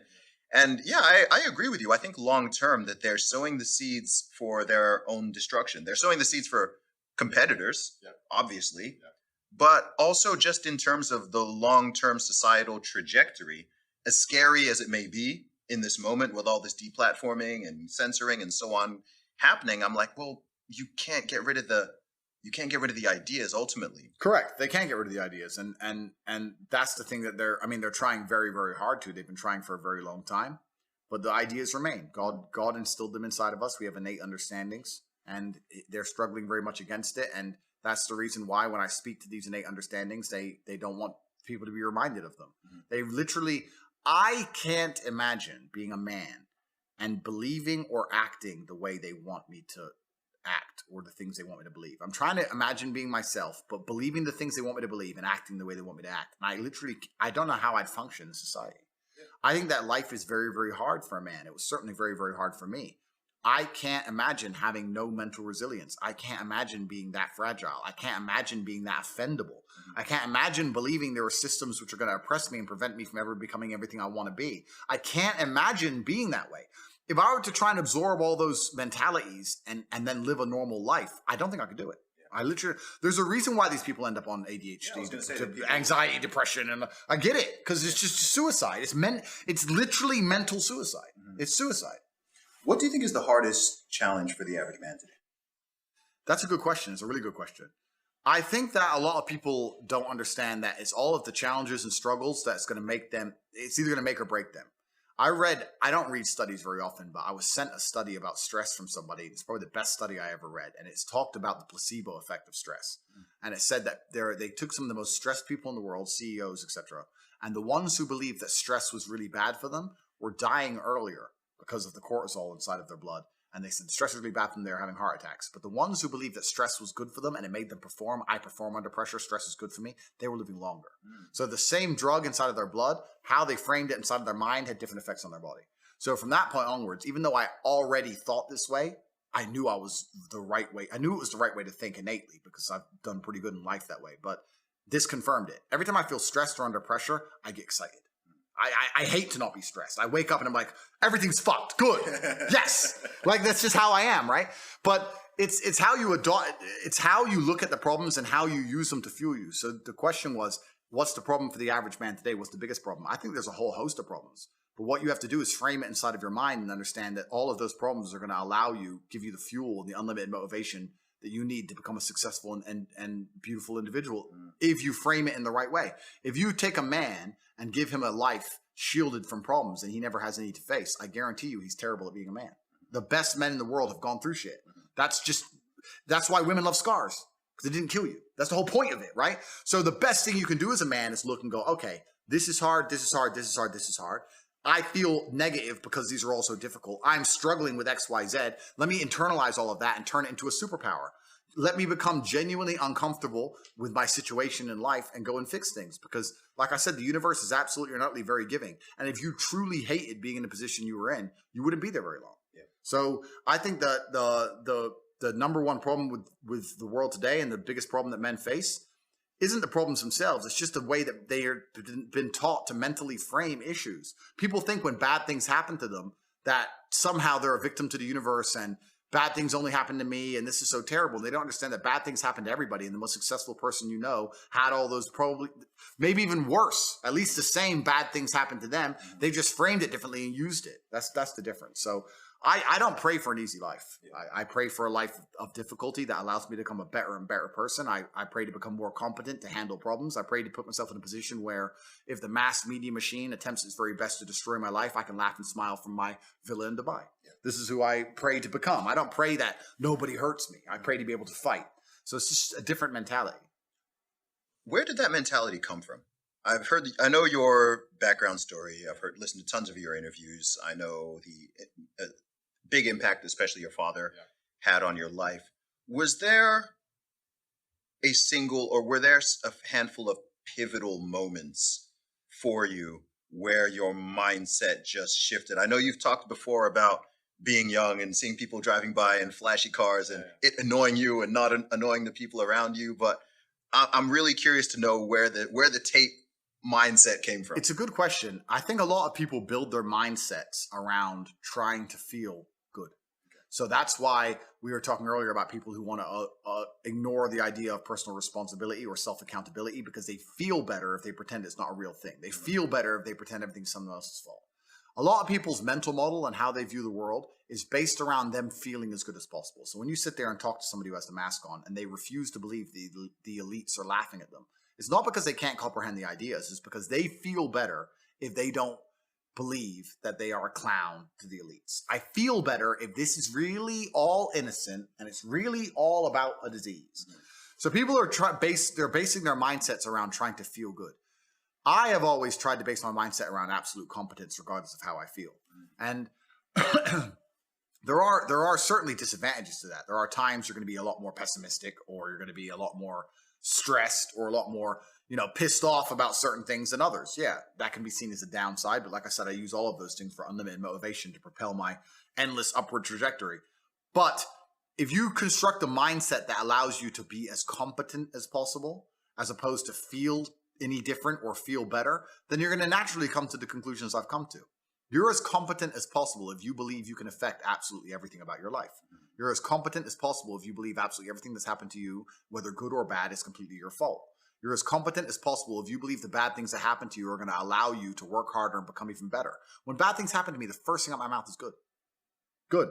Andrew, they took $10 million out the bank because they canceled you. Good. Good. That's just my response. Good. Andrew, this happened. Good. Good. Good. Now I'm really pissed. Good. This mindset I've constructed allows me to be as fearsome a competitor as possible. It allows me to be a feared opponent in any realm of human endeavor. And that's the point of a mindset. Why would you have a mental model or a mentality that made you anything less? In the ultra competitive world that we've just discussing that everybody wants the things you have, why would you absorb information or construct a mental model that doesn't allow you to be as competitive as possible? I am a feared competitor in anything I do. Anyone who's up against me at anything is going to feel a degree of nervousness just because it's me. It doesn't matter what it is. If you say, look, you're going to go learn how to play piano and you're going to play against someone else who's never played piano and you're going to learn, and that guy's Andrew Tate, you're going to be like, oh, for fuck's sake. I can't even play piano. But part of them is going to be like, oh, not Tate. Even though I have no piano experience, because they just know me. They know my mindset. They know my determination. They know I'm stubborn. They know I don't quit. They know I'm going to win. That's just who I am. So I've constructed a mental model that allows me to be competent and to always succeed. And that's how I've come to the conclusions I've come to. And I truly, once again, don't understand how people go through the world with any other mental model. I get asked all the time, but what do you feel? Or what about happiness or depression? That doesn't even... How I feel doesn't cross my mind. I don't know how else to explain it. There are days where I'm pissed off or sad or happy. It doesn't cross my mind. It's just like I woke up, whatever mood I happen to be in, I have things I need to do. It's a busy day. Zuby's here soon. I need to go training before he gets here. I had a meeting with the bank at 7:15 a.m. I have shit to do. I didn't cross my mind if I was happy, sad, excited. I just had to work. So I think my mental model, to a degree, I'm certainly not a person who doesn't feel emotions because we're all human. I certainly do. But I've never prioritized them in any regard. I haven't built a mental model that affects... I haven't put them in the middle of my mental model and then affected my actions based on how I feel for each one. It's absolutely and completely the opposite. I would love to do a podcast on a day where I'm particularly sad and a podcast on a day where I'm particularly happy. And I guarantee you wouldn't be able to tell the fucking difference. So that's what allows me to be competitive, right? Because if you're competitive, if you want to be the most competitive predator on the planet, you have to be able to hunt in the day and the night. You have to be able to do both. You have to be able to perform when you're happy and sad. You can't only be able to perform when you're happy. You can't only go to the gym when you're motivated. You can't only be a competent person when your life's going well, because when your life's not going well, you're no longer competent. Then you're going to lose to people like me. And it's player versus player. If you're the kind of person who can only do well when you're happy and you're competing against someone like me who can do well all the fucking time, guess what? You lose. So my mental model, the answer is most of my opinions are just based around constructing a mental model that allows me to be brutally competitive. It's why I say depression isn't real. I've argued this point endlessly. And I try and explain to people, but they're not smart enough to understand that I don't care if I'm wrong. I don't care. I am more competitive as an individual if I don't believe I can become depressed. So I don't give a fuck if I'm right or wrong, because no matter what bad happens to me in my life, even if, heaven forbid, the worst things on earth that could happen to me, I could never become clinically depressed, because I would never self-diagnose myself as clinically depressed, because I don't believe in it. I believe that I am currently sad, but I have work to do, and eventually I will feel better. I will never get to a point of absolute desperation and kill myself, because I'm never going to get to a point of hopelessness, because I don't believe in the idea of hopelessness. You cannot try and make me adopt thinking that will reduce my competitiveness as an individual. So I don't give a fuck if I'm wrong. I don't believe in it. That's it. End of story. So I don't believe in things that take power away from me. I don't believe in things that make me less competitive. And I don't adopt mental models that make me less competitive. Every single mental model I have are the most efficient ones I could find. To the mental model I found that if I adopt, I become a more fearsome predator. That's it. So this is how I've come to all of my conclusions as an individual. I hear that. Something that I really wanted to discuss with you, actually, is faith. January 2019, on that podcast, you explicitly said, I am an atheist. I did, yes. And you've definitely been on some type of journey. Again, I've been listening to interviews and podcasts, and there was a time where, I don't know, first when you went from atheism to saying, I think you believe in God, and I think you said Christianity is kind of cucked, but you'd probably be, Islam is the only religion that would potentially work for you. And then I know you started saying that you were a Christian and Orthodox, and now I'm hearing that you're a Muslim now, but talk me through it. Sure. So firstly, I found scientific proof for God. I'm the man. Everyone's been sitting here, all the atheists saying there's no proof for God. I've got it. Okay, let's stop. Here's the scientific proof for God. I've got all of it. I think it's his third law. It might be his second. We'll have to look it up if it's third or second law. But one of Newton's law is that for every action, there's an equal and opposite reaction. For every force, there's an equal and opposite force. Anyone who's perspicacious enough to look around them and sees the true evil in the world today understands that there must be an equal and opposite to that true evil, which is good, which means that God must be real. If all of the evil in the world today is the act of the demons and devil, and people will try and pretend it isn't, but if you truly understood things like the elites making you miss your grandma's funeral to laugh at you, like cutting up the dicks of kids because of a psyop on the Disney Channel, when you truly understand the level of evil in the world today, then you must understand the only equal and opposite force can be God. Another thing I've argued with atheists about, they don't understand that even God as a concept, even just as a concept, in and of himself becomes a real thing. If you have 1,000 people and those 1,000 people believe in a God, even if there's no man in the sky, but those 1,000 people believing in a God makes them act righteously, that even as a concept in and of itself, God is a real force. God, the idea as a force, is making the people act righteously. So God must exist in some form. So I understood that the thing that made me stop being an atheist is simply the amount of evil I saw around me. I was like, if this much evil, if Satan is going to appear, if Satan appears in front of you, you're going to have to say, okay, well then God must be real. And that's the point we got to. I realized there was so much evil and so much injustice. And so much specifically?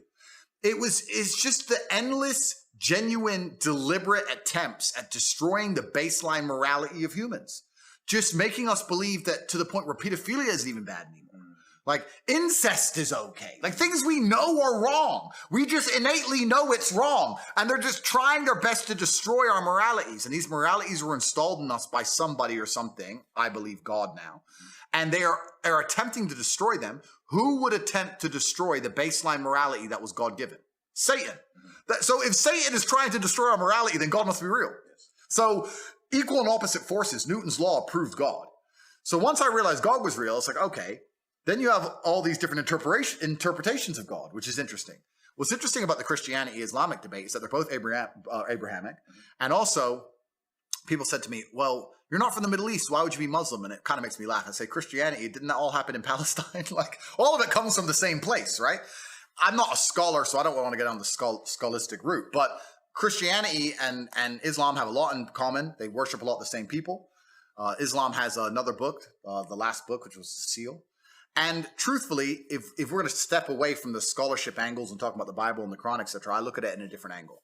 I look at the world through a very realistic understanding of force. And I understand that if you're not prepared to defend something, it will be taken and destroyed. I understand that, like we said earlier, violence is the underpinning of all civilized societies. Even when I look at a big tree, I see violence. I understand that tree is the biggest because it destroyed all the other trees around it. If you're not prepared to defend or fight, then you're going to be destroyed.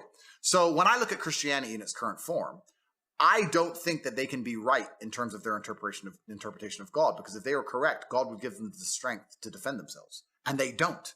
Christianity doesn't mean anything anymore. If the Christian interpretation of God was correct, then God would be giving them the strength to resist, but they don't resist anything. I don't believe Christians have preserved a single thing in modern time. I know in America there's this hard-line Christians who believe that they're trying hard. They are still failing on a daily basis. And in most of the world, especially in Europe, Christianity is absolutely and utterly a joke. The thing that actually finally converted me was about 3 weeks ago. I'll send you the TikTok. It was the first drag queen Methodist preacher. Oh, geez, man. Yeah, but this is the point. If you're tolerant of everything, then you stand for nothing. So once you say I'm a Christian, but I tolerate everything under the name of tolerance, well, then you no longer have any beliefs. So if you have no beliefs, then all of it is garbage. If you're the only way you can worship a God is if that God gives you instructions, and if those instructions are adhered to and respected by the followers, and also if the followers of the particular God, I'm not going to say names, stick up for and defend those beliefs and are prepared to be ridiculed or prepared to be stigmatized. And two, like I said earlier, a bottom line of society is violence, to fight to defend those beliefs. If you have a belief system that nobody will fight to defend, then you don't have beliefs. Just like feminism. If nobody fights to defend it, it goes away. Like Christianity, if nobody stands up for the rules, it goes away. There is one religion on the planet today in which people stand up for the rules, they stick by the rules, they refuse to be mocked, and they refuse to completely throw away their values and belief systems under the guise of tolerance. Because they don't want to be tolerant of everything. They said, no, we're not tolerant of everything, because when you're tolerant of everything, you have no morality. That's what we talked about earlier. Baseline morality means there's some things you're intolerant of because you're a moral person. So to be moral, you have to be intolerant to a degree. There's one religion on the planet, and that's Islam. So if I'm gonna worship God, and I'm gonna worship God in a way which is true to my own personal beliefs, also what I understand about the world, what I understand about strength, what I understand about defending ideals, then there's only one religion on earth I can respect. I can't respect Christians anymore. They set Notre Dame on fire. Imagine that was the other way around. Like, think about it for a second. I say this all the time. People walk around with t-shirts. Jesus is gay in TVs. They're making fun of Christianity on TV. They're mocking your God in front of your face, and Christians don't say a word. They don't say a word. They will take a preacher of whatever background, which directly contradicts your holy book, and put him in a church to teach to your children, and they will not say a fucking word. And then they sit there and go, well, they say tolerant because they're cowards. But the truth is this. If your interpretation of God and the world was right, I don't believe God would allow you to sit there and be such a fucking coward. That's what I don't believe. I don't think that God would allow you to do that. I think he'd say, no, you need to defend our ideals because our ideals are good for humanity, and Christians fail to defend them. So if they fail to defend them, they do not exist. There's only one religion left on the planet. Wow, that's Islam. That's it. But it's the only religion. It's so interesting because I'm a Christian. Okay. Have been lifelong, right? Yep.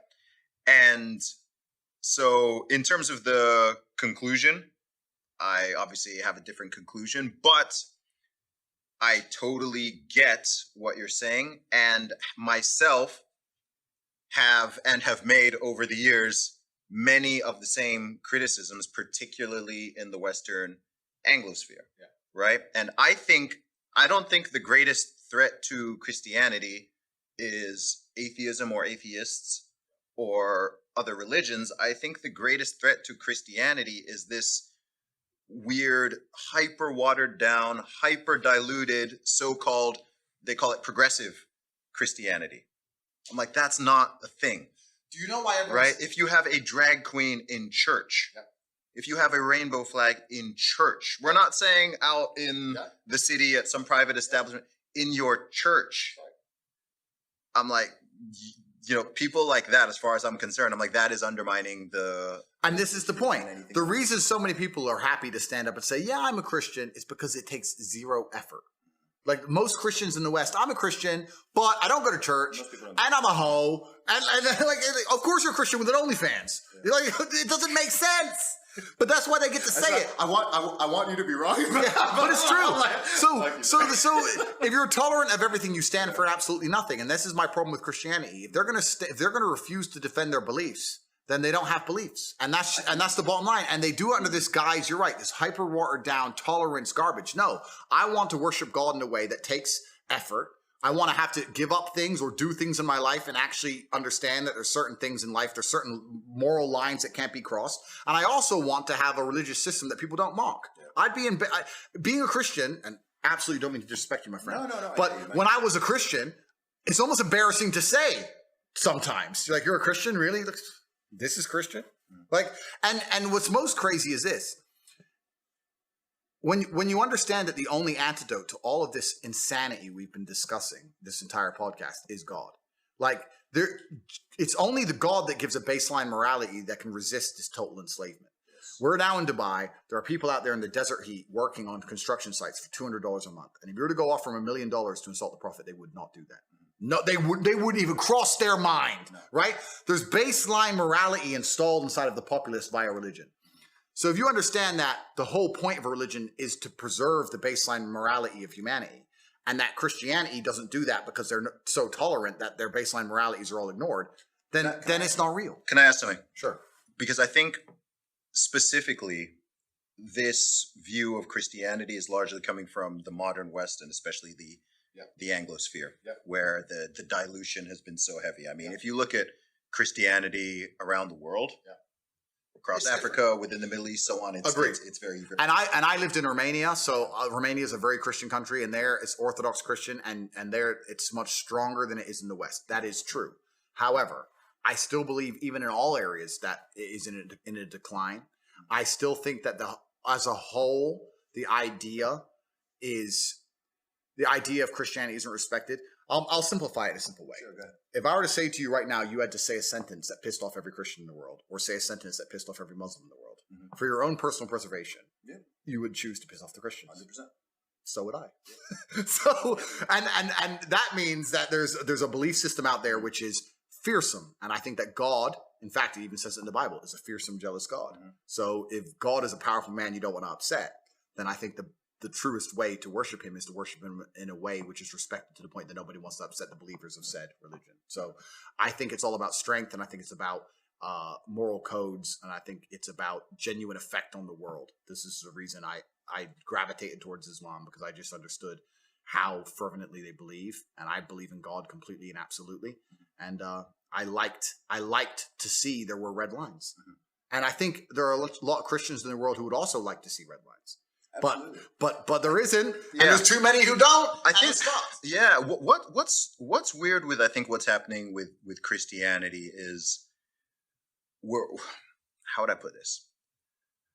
Trying to make it living in say you live in the USA, USA or UK, right? A so-called liberal, democratic country where, of course, you have freedom of speech, you have freedom of religion, so on.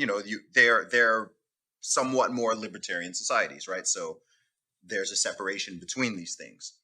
And I think an interesting question for whether someone's certainly an interesting question for Christians, but whatever someone's belief system is, where's that? How do you balance these things?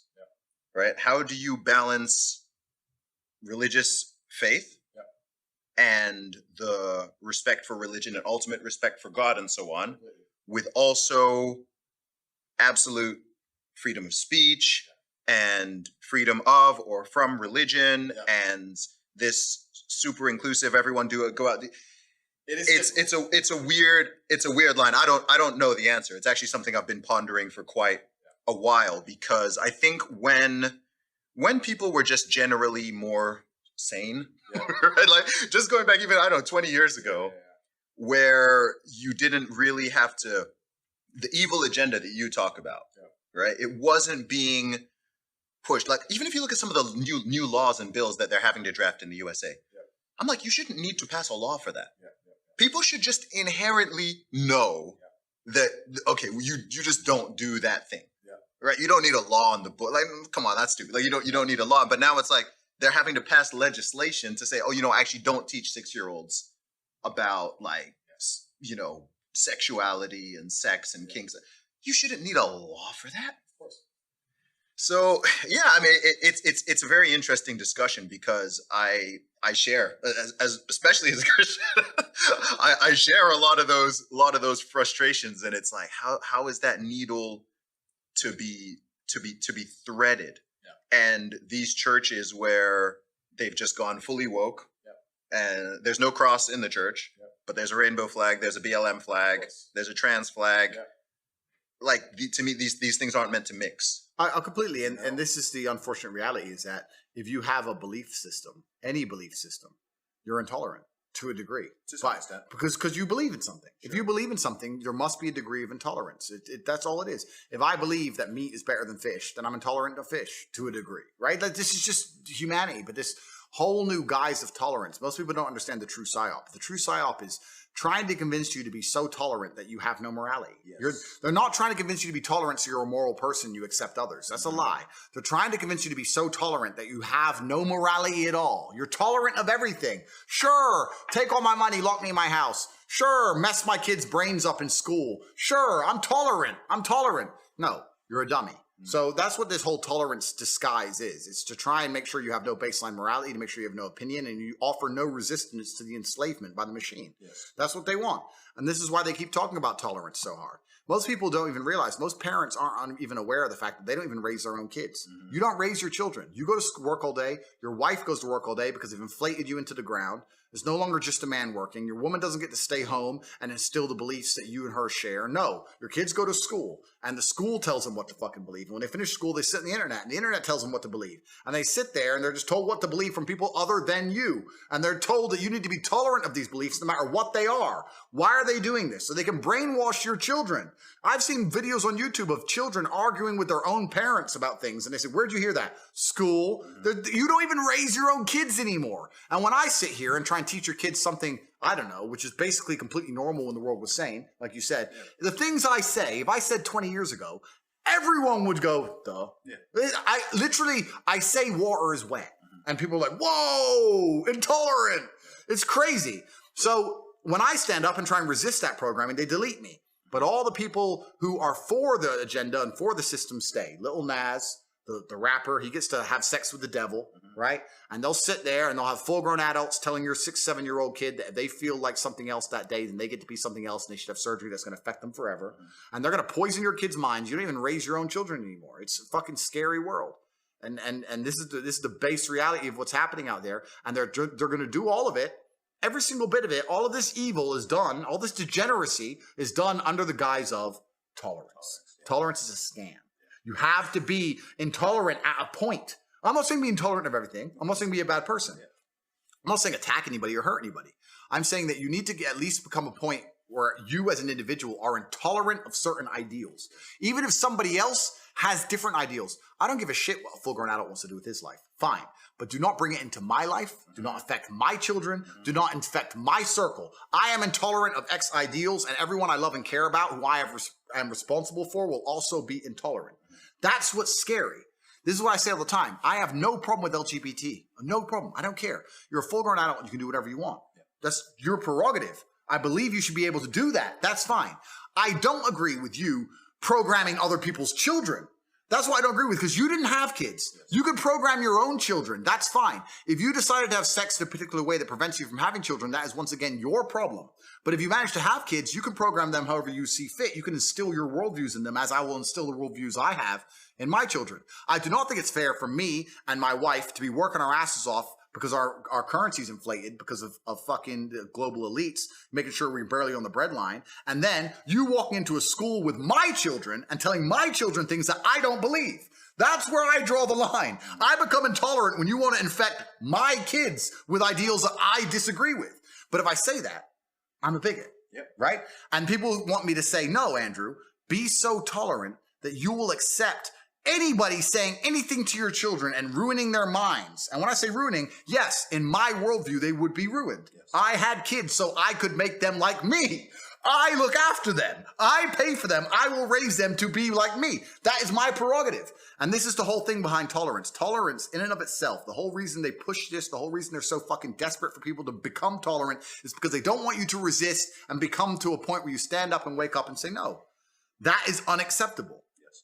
And that's the scam of it. Yeah. Tolerance is only a virtue up to an extent. And then beyond that, it's a vice. Yeah.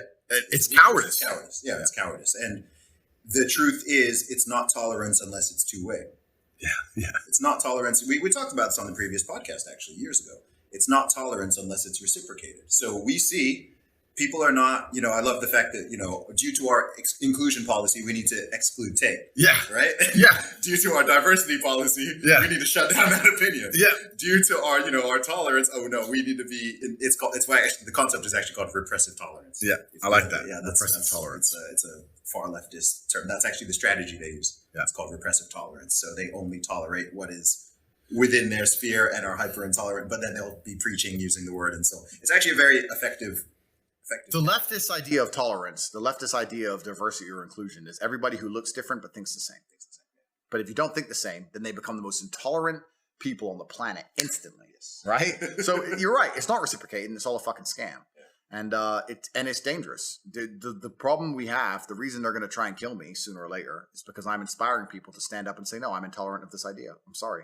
You can go do it. That's fine. I wish you the best. I don't wish you any harm. Mm-hmm. I think you're a sovereign individual who will make their own choices, and I hope you live a long and fantastic and beautiful life. But me, my people, my family, my team, we're intolerant of X idea. Leave us alone. Sure. That's it. And they see that as a threat because they don't want me to inspire people to think that way. I'm sure you've been asked this question before, but what do you think is the greatest misconception about you, especially now? Yeah, it's kind of interesting because as a professional, and I was saying earlier, like I believe every single thing about me and every single thing that's happened in my life is my own fault. I accept responsibility for all of it. There are some misconceptions that I kind of understand, and there are also some attitudes about me that I understand why people have them. I know that they're wrong, but I understand why people have them. Like, I'll be honest with you. I understand, and I intrinsically believe one of the reasons why people think I'm such a bad person is because I'm scary. I'm big. I'm aggressive when I talk. I live in Romania. I'm a professional fighter. On my Instagram, run around with guns. I literally think people look at me and go, bad guy.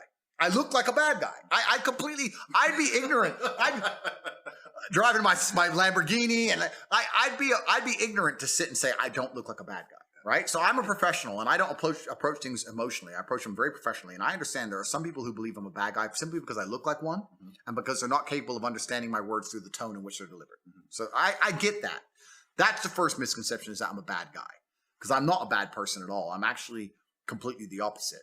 I'm the guy, if anybody who is close to me in their life, they have all said this to me at some point, you're the guy everyone calls. It doesn't matter what goes wrong in anybody's life who knows me. It doesn't matter if their bank accounts gets frozen. It doesn't matter if their car breaks down. It doesn't matter if they got kidnapped. Their first and only call would be me. Arrested, me. I'm that guy. Call Andrew, it'll be fixed, right? So I'm the absolute opposite of a bad guy. I'm the best person someone could possibly fucking know. That's the first thing. So that's the first misconception. The second misconception is that I'm hateful. Everything I say comes from a place of genuinely loving and caring about humanity. Everything I say comes from a place of genuinely trying to make the world a better place. I'm genuinely philanthropic. And if I say something which is deemed intolerant, it's for the reasons we just discussed. It's because I actually believe it's good for humanity as a whole. And there's always an equal and opposite force. And these people out here trying to say you should be tolerant of everything, like we've just discussed, are genuinely the evil ones. I am not an evil person. I'm not a bad person. The last thing I am is hateful. I am a man. And as a man, I'm not going to apologize for having a temper. I'm not going to apologize for understanding my physicality and standing up for my views. I'm not going to apologize for understanding, like I said earlier, if I walk into a place and tell someone to get fucked over a mask, they're going to be afraid of me. I'm not going to apologize for any of those things because I'm a fucking full-grown man. And I'm a man who lives in the real world. But I'm not a hateful person. There's no hate inside of me.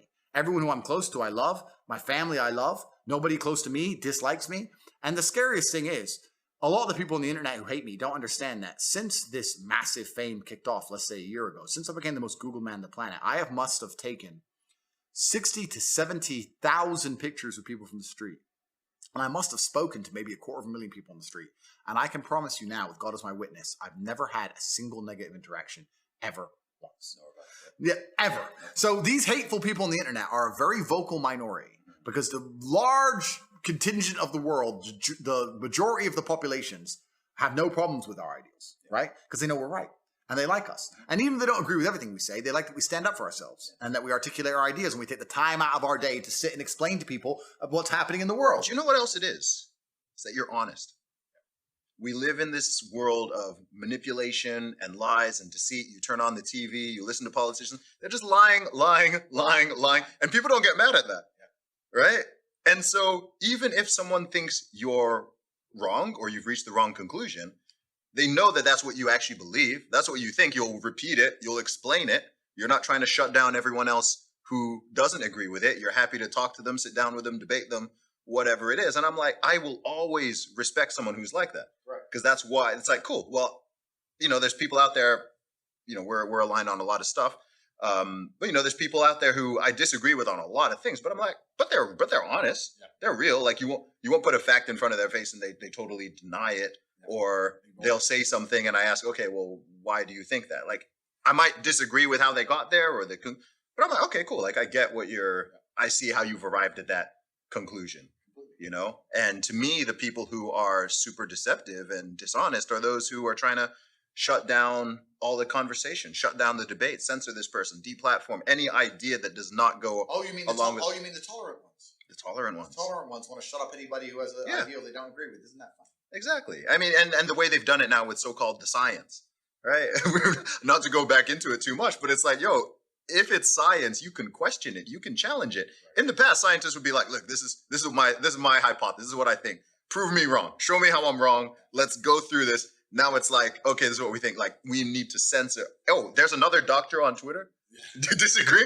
Get rid of him. Oh, there's a study coming out. Nope, get rid of that study. And here's where we come full circle. This is why I say we live in a matrix. Because our body heat and our efforts and our ingenuity are being used by the machines. They are making us go to work and be as the hardest working, smartest versions of ourselves. They're using our bodies, but they want our minds to live in a false reality. They don't want you to understand the truth about anything. They're giving you a computer-generated false reality for you to buy into, to occupy your mind long enough to keep you functional enough to work, but not sentient enough to understand you're being fucked, and to just sit there until you pay taxes until you die. That's all they want. They don't want people to truly understand anything about the world. There's a reason why you go to school and you do not learn about taxes or money or banking or inflation or any of the fucking shit that's going on now. The reason you don't learn the true version of history. It's the reason when you watch the news now, they don't tell you the truth about anything that's happening ever.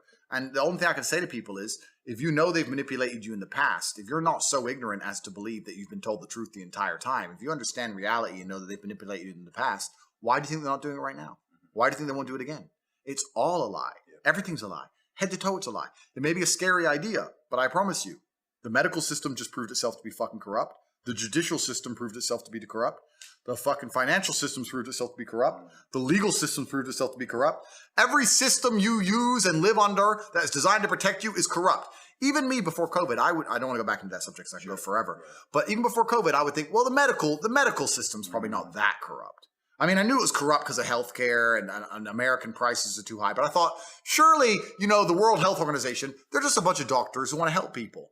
In my ignorance, how foolish of me to not understand that they are funded, and they're funded by people who are corrupt, and they're funded by Big Pharma, and Big Pharma wants money, and then they realize they don't just want money, they want power, and they want influence, and they want to lobby government, and they want to control things. So it's like every single organization on the face of the planet is corrupt. This is what I say to people. I say, listen, and I'm going to say this on this podcast now because I say it on every other one. I would never, ever kill myself. I truly believe they're going to come and they're going to try and kill me on a long enough time frame because they tried to shut me up and I won't shut up. They're either going to try and put me in jail or they're going to kill me. And I would never kill myself under any circumstances ever. And the reason I say this, and I say this to people, and they go, but what can they put you in jail for? And I'm like, how ignorant are you in your ignorance to believe they need a reason? You believe it's fair. You believe I can get a lawyer and prove myself innocent. That's not how it works. They decide you're guilty long before and they find a reason why. And it doesn't matter what you do about it, you will pay the fucking price. It's not fair. None of it is. Every single system's corrupt. It actually annoys me when people say that to me. Well, just get a lawyer. Why? They can't put you in jail if you're innocent. Yes, they fucking can. And that's what people don't understand about the world. They can and they do and they fucking will. And that's what's scary. I think it's so far removed from most people's reality that they can't really comprehend it. Even with the deplatforming and all those, it's too far removed. If you've got a big audience, hundreds of thousands, millions of people on social media, which, I mean, what percentage of the population has that? Yeah, it's true. Right? It's a tiny, tiny sliver. So even to be able to relate to that, or even to understand the impact of it, because some people are just like, oh, it's just Twitter, it's just Facebook, it's just Instagram. It's like, yeah, you have 40 followers. So if you lost your Twitter, it's not a big blow in any type of way, right? You haven't got people out there who you're influencing and you're getting out a message and so on. So I think people just don't understand it because they don't understand what people don't understand is why influence is so important. This is why I'm saying here and adamantly stating that they're going to try and kill me if they're not already thinking about it already, because I know how influential I am, and influence is everything. The reason there is a war right now in regions of Ukraine is so that somebody gets to be in charge and influence the population. He gets to influence how they think. He gets to influence the language they speak, influence the currency they use, influence. There are machines of war and destruction in the fields of Ukraine right now, and thousands of men a day dying for influence. The media machine, the only reason they pump it into every airport and put it all over the TV and convince you to believe in it is so they can influence you. The only reason you go to school is so the teacher can influence your mind. The reason the algorithms of social media platforms decide to show you the videos they show you is to influence you. People say, oh, you had a big following, but that's not enough reason to kill you. Oh, you mean I could influence the world? That's not enough reason to kill me. All they fucking want to do is influence people. It's the number one most important thing on the planet. Influence is all this has ever been about. So when you become the most Googled man on earth and you're influencing people in the opposite direction, it would be ignorant for me to see and not understand there are people sitting around thinking, how do we make this guy go away? And the answer was cancel me, and they failed. So what's answer two? It's a scary realization, but it's the truth. I know this intimately. It's absolutely not only a bottom line fact, it's a fact. But this is where we come into what we were saying earlier, again, about baseline moralities. As a religious man, I can't sit and lie. I can't sell my soul and ignore my own eyes. I can't sit and tell people things that I know aren't true, because then I'm going to struggle with myself. The battle continues. You either fight against them or you fight against yourself. You have to make a choice. I can't fight against my soul and my heart and my mind. I want them to be on my side, so I must fight against the Matrix. And if they kill me, I didn't kill myself. And that's the end of it. And I'm going to do my very, very best to stay alive. But if they really want you, they'll get you. we need to protect Top G. Do our best. Bro, honestly, something I want to say to you is, I think, as a fellow believer of God, firstly, I'm glad you found God. Thank you. That's actually a major deal. I love seeing people who have big followings and influence speaking about God in a positive light. And I think that whole concept, especially in the West, people have like run away and shied away from it for so long. And I think we're seeing the consequences of that playing out, right? I've joked before that we live in one of the most religious times ever, but one of the most godless, right? People are latching onto all these, they're making up their own secular religions and they're hyping that up. But I believe that God has given you, as you've humbly acknowledged already, an extraordinarily unique set of talents and abilities and eloquence and resources. And I pray that, number one, you live a obviously long and healthy life, inshallah. But also that is used as, I think it's already being used as a net positive. But man, I think the amount of good that someone like yourself can do in this world, and I hope other people recognize this as well, regardless of what someone may currently think of Andrew Tate. I want people to recognize that. I think people like yourself, you're so, I think your voice is important, but I think it's even more important than you realize. I think over the course of the next years and decades, as we all go into the future and we're living in this brave new world of social media and influencers and this and that, those voices, those independent voices, are just going to become more and more important. And there's going to be people out there pushing all kinds of negativity and degeneracy and outright evil. Correct. And I think there's going to be people pushing back on the other side. And man, may God use you to do. Well, absolutely. And with great power comes great responsibility. And the battle's just begun. And I think the lines are being drawn now in real time. So I'm glad we're on the same side, friend. Awesome, man. Before we finish up, Andrew, where can people find you online? I know you're on Rumble. Where can they find you? Yes, so I'm on rumble.com/Tate Speech. That's my YouTube replacement. It's better than YouTube in every way. I recommend absolutely everybody move over to Rumble because there's no point putting your time and effort and life into a platform that will delete you at random, right? So what did the Bible say? You're a Christian. It said, build your house on stone, not sand, right? So Rumble's the stone. So I'm on rumble.com/Tate Speech. And once again, I implore everybody to do the same. I'm on Getter instead of Twitter at Cobra Tate. So I'm on both of these platforms, and it's very refreshing to speak freely. It's so nice to just type and not have to worry about if it's going to get reported. I just tell the truth. So on both of these platforms. Also, my personal website is cobratate.com. On cobratate.com, I have a newsletter. I have an email list you can sign up for. It's completely free. I send out an email every single day discussing some of the topics we talked about, mental framing and that kind of thing. So on cobratate.com, and also the War Room and the Real World are two things I own and I operate, which are based around finance and network, which are also available on cobratate.com. You can find out more about them there. So that's where I am on the internet. And those three places, Getter at Cobra Tate, Rumble at Tate Speech, and cobratate.com, they can't delete me from. So that's where I'm going to stay. My man, appreciate you, bro. Cheers, bro. Thank you.